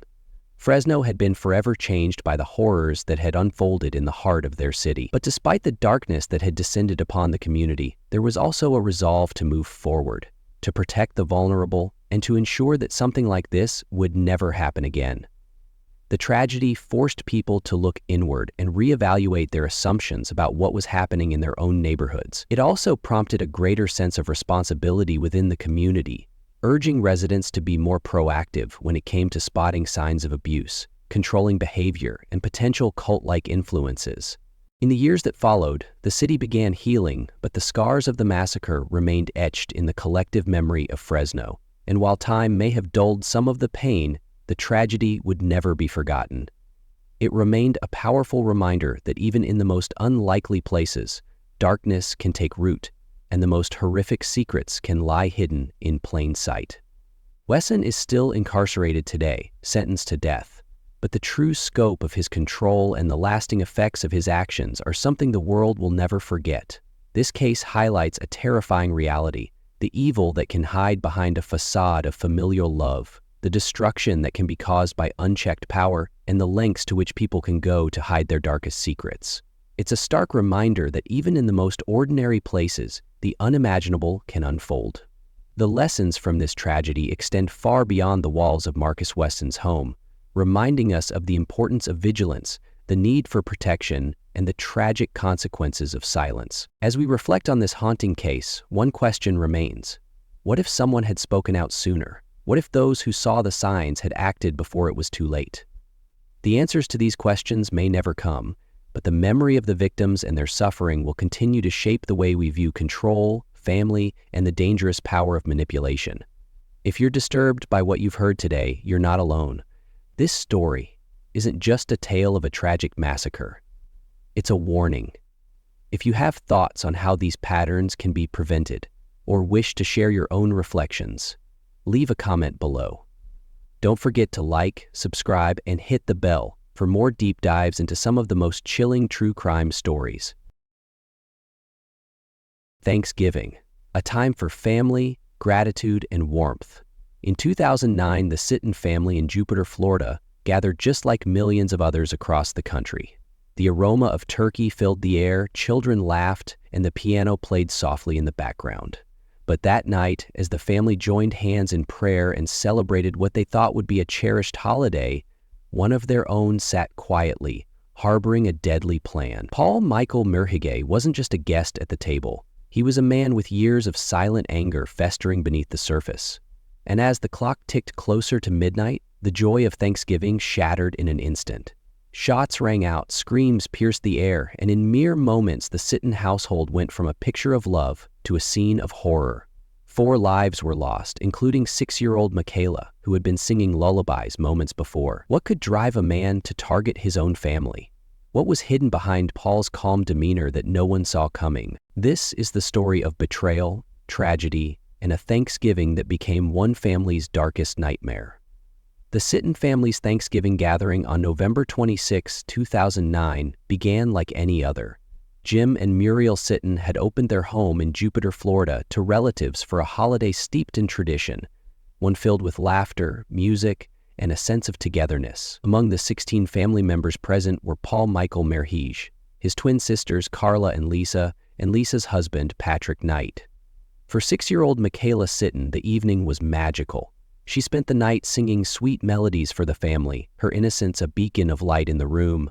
But amidst the joyful chaos of a family holiday, one guest sat apart, quietly withdrawn: Paul Michael Merhige. At 35 years old, Paul had lived a life shadowed by struggles with mental health, including obsessive-compulsive disorder and reported long-standing resentment towards family members. Though he had been estranged from many of them, he decided to attend the gathering that night, a decision that would soon turn deadly. Paul arrived carrying a gun in his car, though no one would have imagined he was armed. He participated in the evening's traditions, blending in with the group as they enjoyed their meal, shared stories, and watched football. Hours passed, and nothing seemed out of place. To everyone there, it was a perfect Thanksgiving, a reminder of the bonds that hold families together. But as the evening wound down, Paul slipped away to retrieve his weapon. Without a word, he re-entered the room and opened fire on his own family. The first shot struck his twin sisters, Carla and Lisa, who had grown up with him, shared his childhood, and likely trusted him the most. The chaos erupted in an instant. Family members screamed and scrambled for safety, unable to comprehend what was happening. Paul then turned his gun on his aunt, Raymond Joseph, and finally on little Michaela, who had just been tucked into bed. Her father, Jim Sitton, would later recall the unthinkable heartbreak of hearing the shots that ended his daughter's life in what should have been the safest place in the world, her home. By the time it was over, Paul had killed 4 family members and left Patrick Knight severely injured. In the aftermath, as the smoke cleared, he walked out the door, leaving behind a shattered family and a scene of unspeakable tragedy. He fled into the night, sparking a nationwide manhunt that would grip the nation for weeks. What drove Paul Michael Murhigi to commit such a monstrous act? The story of that Thanksgiving night is not just one of loss. It's one of unanswered questions, quiet resentment, and the heartbreaking realization that sometimes the greatest danger comes from those closest to us. The Murhigi family had always cherished Thanksgiving. It wasn't just a holiday to them. It was a tradition, a sacred moment of connection. Each year they gathered together, putting aside the distractions of everyday life to celebrate what truly mattered: family. In 2009, the family's Thanksgiving celebration was set to be particularly special. Jim and Muriel Sitton had opened their home in Jupiter, Florida, welcoming the extended family into their warm and loving space. It was the perfect setting for a day filled with joy. Muriel had spent hours preparing the feast, making sure everything was perfect. The aromas of roasted turkey, sweet potatoes, and freshly baked pies wafted through the air. Laughter echoed through the house as children played, and the adults reminisced about past gatherings. The home was alive with the kind of energy that only comes when loved ones come together. One of the brightest stars of the evening was the Sittons' 6-year-old daughter, Michaela. A radiant child with an infectious smile, Michaela loved performing for her family. That evening, she delighted everyone with her angelic voice, singing songs that filled the room with a sense of peace and harmony. Her parents couldn't have been prouder as they watched their daughter bring so much light into their family's lives. Among the relatives gathered that night were Lisa and Patrick Knight, who had even more reason to celebrate. Lisa, one of the twin sisters in the Murhigi family, was pregnant with her first child. The family had been overjoyed by the news of her pregnancy, and this Thanksgiving was a moment to honor that joy. Her husband Patrick stayed close by her side, ensuring she felt the love and support of everyone around her. Lisa's twin sister Carla was also present, bringing her warm, caring spirit to the gathering. Carla, a gentle and compassionate soul, had always been a grounding force in the family. She shared a close bond with her sister, and the two were inseparable growing up. Their parents, however, remained at the center of it all, grateful to see their children and grandchildren thriving.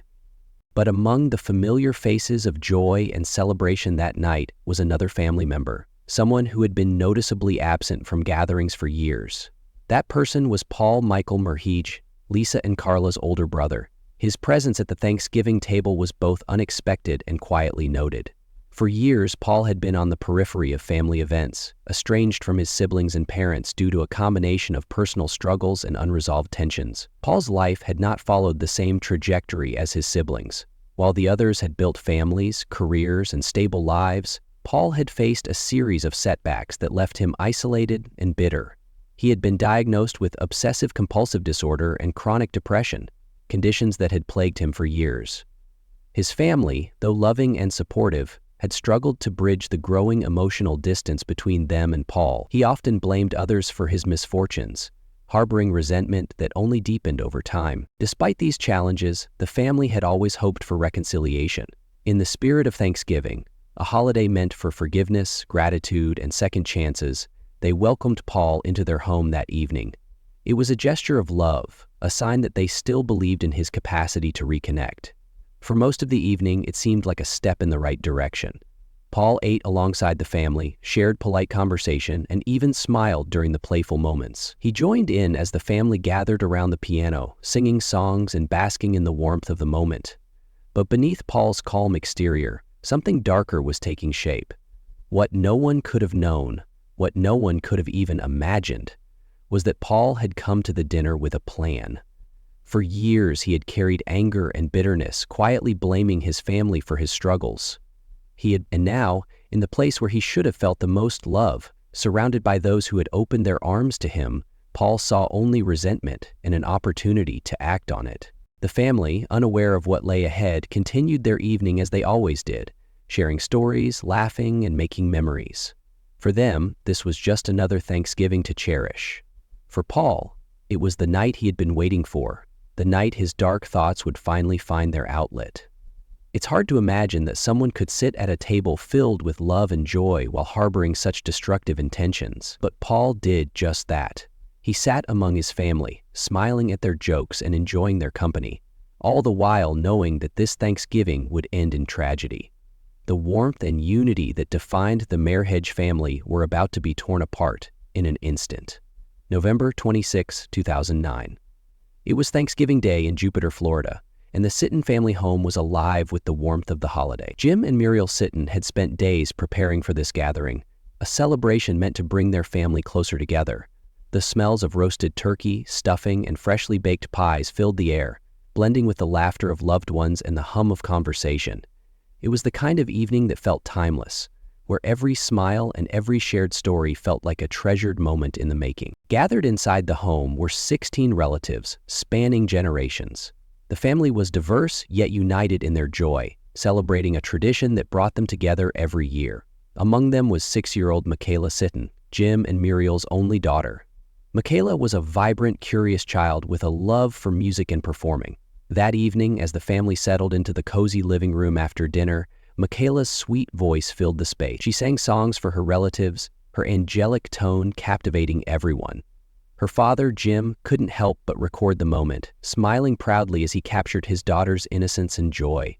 For Jim, this Thanksgiving was everything he had hoped it would be. Among the many faces at the gathering was Paul Michael Merhige, Jim's brother-in-law. Paul was quiet and unassuming, keeping mostly to himself. His presence was surprising to some, as he had been estranged from the family for years. The Sittons had not initially expected him to join the festivities, but Paul had arrived earlier that evening, seemingly eager to reconnect with his relatives. To most of the family, Paul's return was a welcome one, a sign that he was trying to rebuild bridges. But Paul was no ordinary guest that night. He had always been something of an enigma. A man with a complicated past, Paul had struggled for years with personal demons. Diagnosed with obsessive-compulsive disorder and depression, he had lived much of his life in isolation, burdened by feelings of inadequacy and resentment.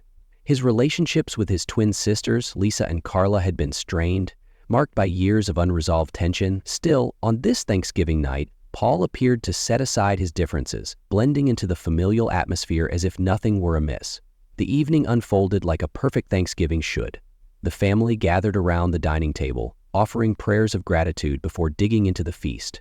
Plates were piled high with turkey, mashed potatoes, and cranberry sauce, and glasses clinked in toasts to health and happiness. Conversations flowed freely, laughter echoed through the home, and for a few precious hours, the world outside seemed to fade away. As the meal concluded, the group moved to the living room, where Michaela's musical talents took center stage. She sat at the piano, her tiny fingers dancing across the keys as she sang lullabies and Christmas songs. The family listened intently, their faces glowing with pride and joy. Her parents beamed, reveling in the love that filled their home. And yet, in the midst of this celebration, Paul remained quiet, his demeanor subdued. He participated just enough to avoid drawing attention to himself, but his mind seemed elsewhere, detached from the laughter and music around him. None of the family members could have known that in the weeks leading up to this holiday, Paul had been meticulously planning something unthinkable.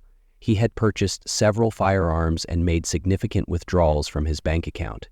At some point during the evening, Paul quietly excused himself from the gathering. He walked away from the noise and warmth of the living room, slipping into the shadows of the house unnoticed. In his absence, the family continued their celebrations, unaware of the horror that was about to unfold. Paul's departure seemed ordinary enough. Perhaps he needed a moment alone, or perhaps he simply wanted to step outside for some air. When Paul returned, the festive glow of the evening would soon be extinguished. The family, still basking in the joy of togetherness, was completely unaware that the man who had once been a beloved brother, uncle, and cousin was about to shatter their lives forever. As the clock ticked toward midnight, the Sitton home stood as a symbol of love and unity. But within moments, it would become something far darker, a scene of unimaginable tragedy that would haunt this family and their community for years to come. Thanksgiving night, November 26, 2009. The Sitton family home in Jupiter, Florida was alive with celebration. The laughter of loved ones echoed in the cozy rooms, mingling with the faint melody of hymns sung around the piano. 6-year-old Michaela Sitton, full of energy and joy, had delighted everyone earlier with her sweet voice, singing lullabies and filling the house with the childlike magic only she could bring. The dinner table had been cleared and conversations shifted to family updates and shared memories. A quintessential holiday gathering. It was the kind of evening meant to bring people closer, to heal old wounds and strengthen bonds. Paul Michael Merihig sat among them. He was the cousin and brother that some hadn't seen in months. Estranged from many of his relatives, Paul's arrival that evening had been unexpected. He wasn't originally invited, but his parents had insisted he come. On the surface, he blended in, sitting quietly, offering polite responses when addressed, and staying just out of the limelight. Few would have noticed the tension behind his calm demeanor, the storm brewing in his mind. For most of the family, Paul was simply there, a background figure in a vibrant and happy gathering. But behind that quiet exterior was a man harboring years of resentment and rage, resentment that no one in the room had fully understood. Over the years, Paul had struggled with mental health issues, including depression and obsessive-compulsive disorder. He had alienated himself from many family members, blaming them for his perceived failures and setbacks in life. To Paul, this wasn't just a holiday. It was an opportunity for revenge. As the evening wore on, the family began to wind down. Children played in their pajamas, parents shared quiet moments over coffee, and goodbyes were starting to be exchanged. Paul, however, lingered. He excused himself and stepped out of the living room. No one paid much attention. After all, it wasn't unusual for someone to step away for a moment. But what they didn't know was that Paul had come prepared for something far beyond the realm of comprehension. Hidden in his belongings was a Glock 9mm handgun, purchased weeks earlier as part of a meticulously planned attack. Moments later, Paul returned to the room. This time, he wasn't empty-handed. With chilling composure, he raised the weapon and fired his first shot. His target was his pregnant twin sister, Lisa Knight. The sound of gunfire shattered the air, turning a serene evening into chaos. Lisa, just 33 years old and glowing with the anticipation of motherhood, was struck. Her husband, Patrick Knight, leapt to protect her, throwing himself in harm's way. But Paul's aim was unrelenting. He fired again, wounding Patrick and ensuring Lisa's fate. Panic erupted as the family screamed and scrambled for cover, trying to comprehend the unthinkable reality of what was happening. But Paul wasn't finished. He turned the gun on his other twin sister, Carla Merihig, who had been sitting nearby. Carla, who had often tried to support her brother despite his troubled nature, became his second victim. She had no time to react as Paul fired again, his anger consuming everyone in his path. Raymond Joseph, Paul's 76-year-old aunt, rose from her chair in a desperate attempt to intervene. A kind and nurturing woman, Raymonde had always been a stabilizing force in the family. She pleaded with Paul to stop, her voice trembling with fear and love. But Paul didn't hesitate. He turned the weapon on her and pulled the trigger, silencing her forever. In the chaos, 6-year-old Michaela Sitton clung to her innocence. She had been the light of the evening, her laughter and songs lifting everyone's spirits just hours earlier. But Paul's wrath showed no bounds. He aimed the gun at the little girl. Her parents, Jim and Muriel Sitton, screamed in desperation, begging Paul to spare her. Their cries fell on deaf ears. Paul fired, striking Michaela and ending her life in an act so cold and senseless that it defied understanding. Jim later recounted cradling his daughter's small body, feeling her heartbeat slow until it stopped entirely. The room was a nightmare. Blood stained the floors and walls where laughter had once reigned. Survivors huddled together, trembling and unable to fathom what they had just witnessed. Paul, unfazed, calmly left the house. He got into his car, started the engine, and drove away as though he had simply finished a meal and was heading home. He left behind a family shattered, their lives forever altered. Rudy, the first 911 call came from Jim Sitton. His voice cracked with anguish as he described the massacre. "He shot my daughter. He shot my daughter in the head," he cried. Emergency responders arrived to find a scene that was beyond words. A home meant to be filled with the warmth of Thanksgiving, now cold with grief. As the police began their investigation, it became clear that Paul Merihig had planned this attack down to the smallest detail. He had withdrawn thousands of dollars from his bank account in preparation for his escape. He chose Thanksgiving, knowing the family would be gathered in one place. He had waited patiently through dinner, through conversations, through songs, until the moment he decided to strike. For the Sitton family and the surviving relatives, the events of that night would replay in their minds for years to come. How could someone so close, so trusted, commit such a heinous act? How could they not have seen it coming?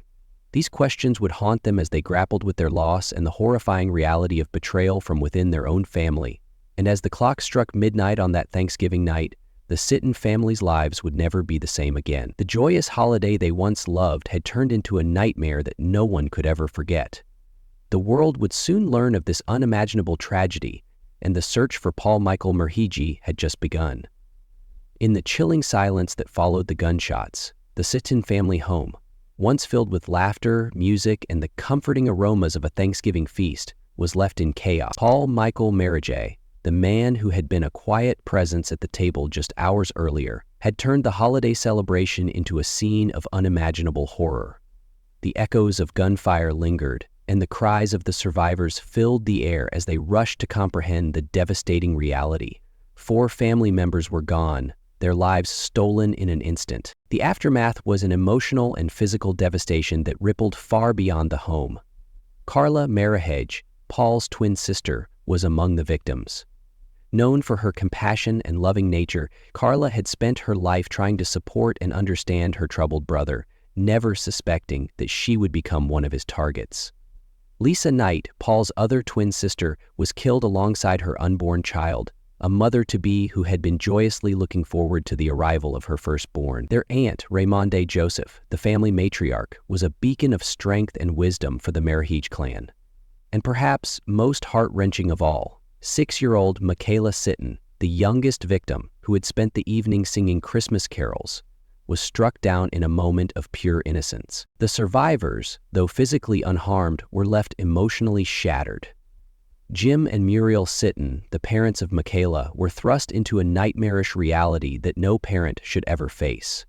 Jim, a local news cameraman, had invited Paul to the Thanksgiving celebration, extending an olive branch to a man who had become increasingly estranged from the family over the years. Jim believed he was doing the right thing, fostering connection and forgiveness during a holiday meant for love and gratitude.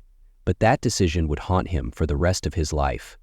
As the Sittons and other relatives called 911 and tried to comprehend what had just happened, Paul Michael Merhige slipped into the night. His meticulous planning ensured his escape. He had come prepared with extra clothing, cash, and a plan to disappear. Authorities launched a nationwide manhunt almost immediately. Descriptions of Paul flooded the media. His piercing blue eyes, his receding hairline, and the cold demeanor that had unnerved those around him in the days leading up to the massacre. The tragedy captured the nation's attention, not only because of the brutality of the act, but because of the eerie precision with which it had been executed. In the days following the killings, more details about Paul began to surface. It became clear that this massacre had not been a spur-of-the-moment act. Paul had been planning the attack for weeks. Friends and acquaintances came forward sharing chilling details. Paul had spoken cryptically about wanting to kill his family, but no one believed he would actually act on those words. He had purchased multiple firearms, scoped out the gathering, and chosen Thanksgiving knowing that all his intended targets would be under one roof. It wasn't an act of passion, it was cold, calculated revenge. Months turned into weeks, and with every passing day, the Sitton family and the community of Jupiter, Florida, lived in fear. Paul, who had always been reclusive and unpredictable, seemed capable of anything. Billboards and news programs across the country featured his image, urging the public to come forward with any information that might lead to his capture. The Sittons publicly pleaded for justice, their pain and grief visible to a nation transfixed by the tragedy. Then, on January 2, 2010, 8 days after the massacre, a tip led U.S. Marshals to a small, unassuming motel in the Florida Keys. Paul had been living in hiding under an alias, paying for his room in cash and avoiding any contact with the outside world. When authorities surrounded the motel and arrested him, Paul showed no resistance. He appeared eerily calm, offering no remorse or emotion as he was led away in handcuffs. Inside his room, investigators found stacks of cash, a television, and evidence of the carefully planned escape he had orchestrated. He had managed to evade justice for over a month, but now his time was up. For the Sittons and the rest of the Merhige family, Paul's arrest brought a bittersweet sense of relief. The man who had caused so much pain was finally in custody, but the wounds he had inflicted could never be healed. As the trial approached, the family braced themselves for what they knew would be an emotional ordeal. However, Paul surprised everyone by pleading guilty to all charges in October 2011, sparing the family a drawn-out trial. In court, he showed little emotion, even as the names and lives of his victims were recounted in harrowing detail. Paul was sentenced to 7 consecutive life sentences without the possibility of parole, a punishment that ensured he would never harm another soul. But for the Sitton family, justice was not the same as closure. In the years since the massacre, Jim and Muriel have worked tirelessly to honor Michaela's memory. They established a scholarship fund in her name focusing on the arts, a fitting tribute to the little girl who loved to sing and play the piano. The family has spoken openly about their grief and the importance of recognizing and addressing mental health issues, hoping to prevent another tragedy like theirs. Every Thanksgiving, as families across the country gather to celebrate, the Sittons are reminded of the night that changed their lives forever. It's a day marked not by joy, but by reflection, a painful reminder of what they lost and the enduring strength it has taken to move forward. For the community of Jupiter, Florida, the tragedy remains a stark example of how the unthinkable can happen. Even Paul Michael Marahig may spend the rest of his days behind bars, but the pain and questions he left behind will never fade. Why did he harbor such hatred? Could it have been prevented? And how does a family rebuild when so much has been taken from them? These are the haunting echoes of a massacre that will forever be remembered as one family's darkest Thanksgiving. For the Sitton family, November 26, 2009 wasn't just another holiday. It was supposed to be a memory they would cherish forever. Thanksgiving had always been a time for family, for love, and for tradition. But in a single night, all of that was stripped away, leaving scars that would never heal. What happened that evening didn't just claim 4 lives. It shattered the very foundation of a family and left an entire community grappling with the weight of an unthinkable tragedy. Jim and Muriel Sitton, the hosts of the Thanksgiving gathering, lost their only child that night. 6-year-old Michaela, their light, their joy, was gone. Just hours before, Michaela had been singing songs for her family, a picture of innocence and happiness. Jim, a seasoned news cameraman, had captured countless tragic stories during his career. But this time, the lens turned on his own life, and he was forced to relive the devastation in ways he could never have imagined. Michaela's room, her toys, her laughter, everything she had touched became haunting reminders of what was stolen from them. Jim later recounted how the night should have ended with goodbyes and hugs, with the warmth of family lingering in their home. Instead, it ended with screams, gunfire, and chaos. For months after, he and Muriel would wake up in the middle of the night, their minds replaying the horrific scene over and over. The loss of Michaela wasn't just the loss of a child. It was the loss of their dreams, their future, and the person they had loved most in the world. The ripple effects didn't stop with the Sittons. Patrick Knight, Lisa's husband, bore the physical and emotional scars of the massacre. Patrick had been critically injured as he tried to shield others from Paul Murridge's rampage. He spent weeks in a hospital bed, enduring surgeries and physical therapy. But the real battle was the grief that followed him long after the physical wounds began to heal. His wife, Lisa, had been 5 months pregnant, their future as a family full of hope and excitement. But Paul's actions didn't just take Lisa's life. They erased Patrick's vision of the life they were building together. For Carla Merhige, Paul's other twin sister, the tragedy cut deeper than anyone could fathom. She had spent much of her life trying to connect with Paul, trying to be the sister he needed. That Thanksgiving was supposed to be a chance to rebuild those bridges. Instead, she became one of his victims, silenced by the very person she had tried to save. And then there was Raymond Joseph, Paul's aunt, a woman described as kind-hearted and full of life. Her family was everything to her, and she had always made it a priority to bring people together. That night, she became another casualty of Paul's rage, leaving behind loved ones who would never understand why such a beautiful soul had to be taken in such a brutal way. The town of Jupiter, Florida, was rocked by the tragedy. In a close-knit community where neighbors often looked out for one another, the news of a family massacre was both horrifying and deeply personal. Vigils were held for the victims, candles flickering in the night as hundreds gathered to mourn and support the survivors. Local churches opened their doors, offering solace and a space to grieve.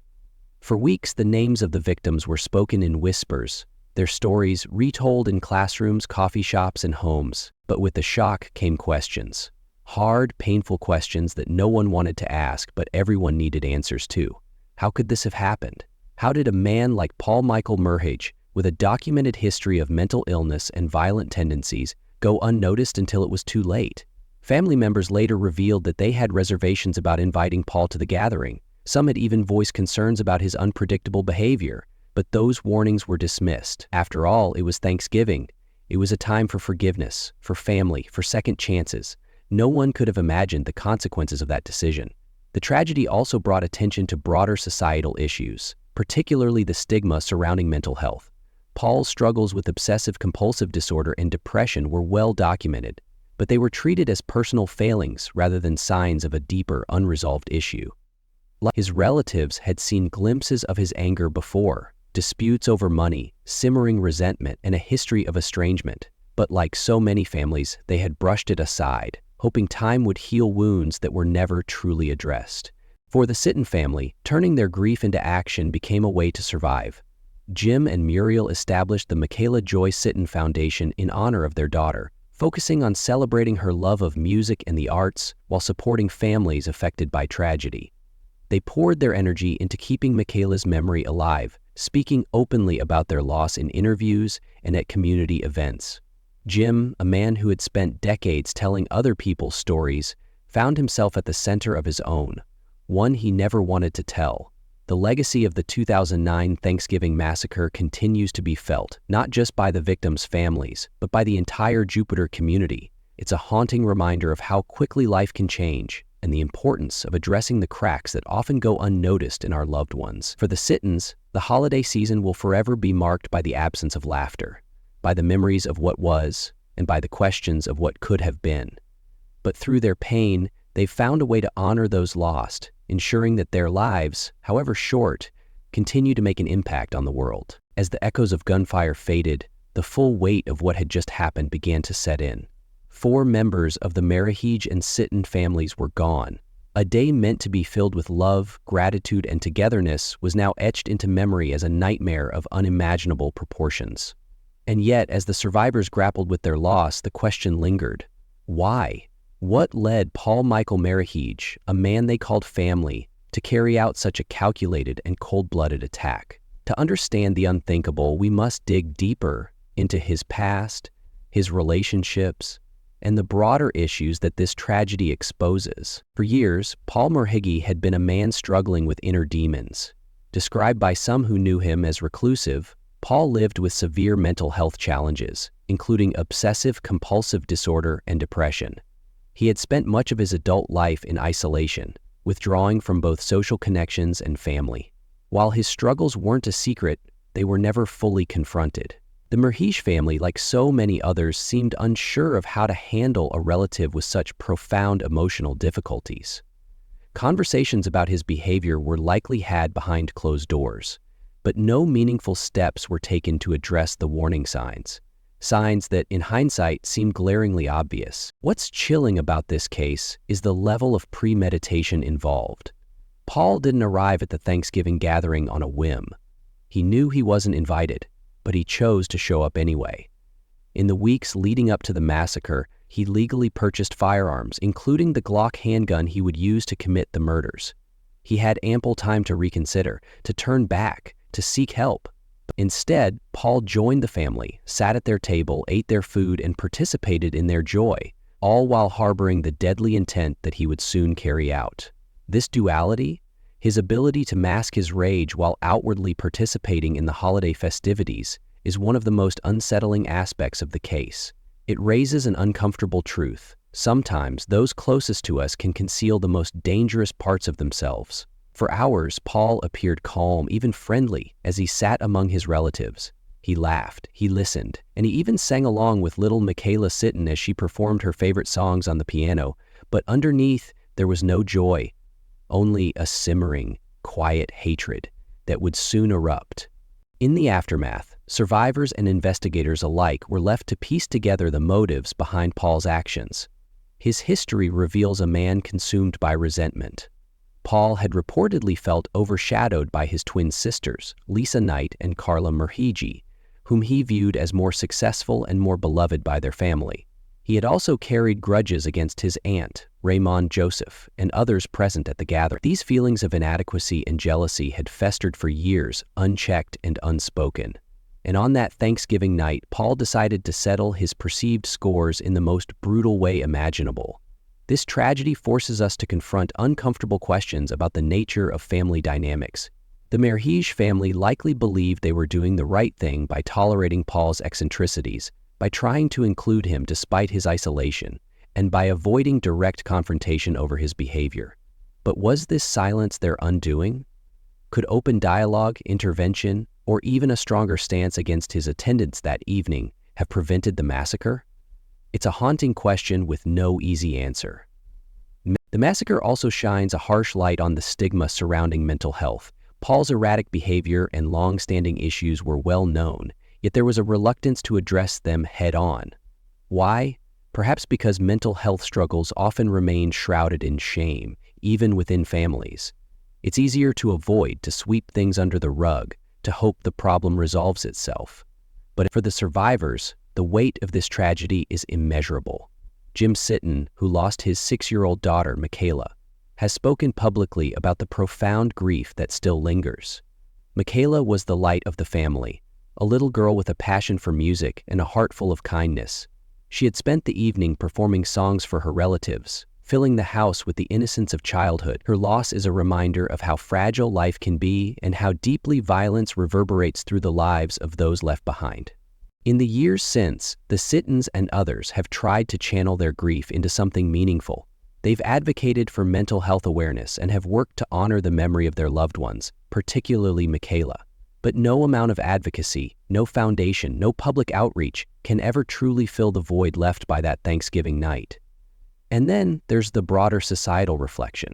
The Thanksgiving family massacre forces us to confront the uncomfortable truth that tragedies like this don't exist in a vacuum. They are often the result of a perfect storm: untreated mental illness, ignored warning signs, and a lack of communication within families. What can be done to prevent another tragedy like this? It starts with acknowledging the importance of mental health, both in seeking help for ourselves and in supporting those who may be struggling around us. It's about breaking the silence and fostering conversations, no matter how uncomfortable they may be. Finally, there's the lesson of vigilance. While it's impossible to predict every act of violence, the signs were there. Paul's family had heard his threats before. They knew about his struggles. They had even debated whether to include him in the Thanksgiving gathering at all. These red flags, in hindsight, were undeniable, and yet they were dismissed, out of hope, out of love, or perhaps out of fear of confronting a harsh reality. The Thanksgiving family massacre will forever be a haunting reminder of what happens when pain and resentment go unaddressed, when the cries for help are misunderstood or ignored, and when silence takes the place of action. As we reflect on this tragedy, the challenge lies in ensuring that no other family has to endure the same pain, and in remembering that even in the closest of circles, there can be shadows we may never fully understand. As the dust settled on that fateful Thanksgiving night in 2009, the lives of the Sitton family and the broader community were forever changed. Paul Michael Murhigi's actions left a trail of unimaginable grief: a child full of promise silenced, twin sisters and a beloved aunt taken too soon, and survivors haunted by memories that could never be erased. The manhunt that followed was relentless, with authorities searching for weeks until Paul was finally found hiding in a Florida Keys motel. Justice was served with 7 consecutive life sentences, but no sentence could repair the wounds inflicted that night. For the Sittons, each passing year is a reminder of what they've lost, and a testament to their resilience as they strive to honor the memories of Lisa, Carla, Raymonde, and little Michaela. This story isn't just about a crime, it's about the cracks that can exist beneath the surface, the warning signs that go unheeded, and the profound impact of unchecked anger and resentment. It's a story that forces us to ask, could something have been done to prevent this tragedy? What do you think? Could this devastating event have been foreseen or stopped?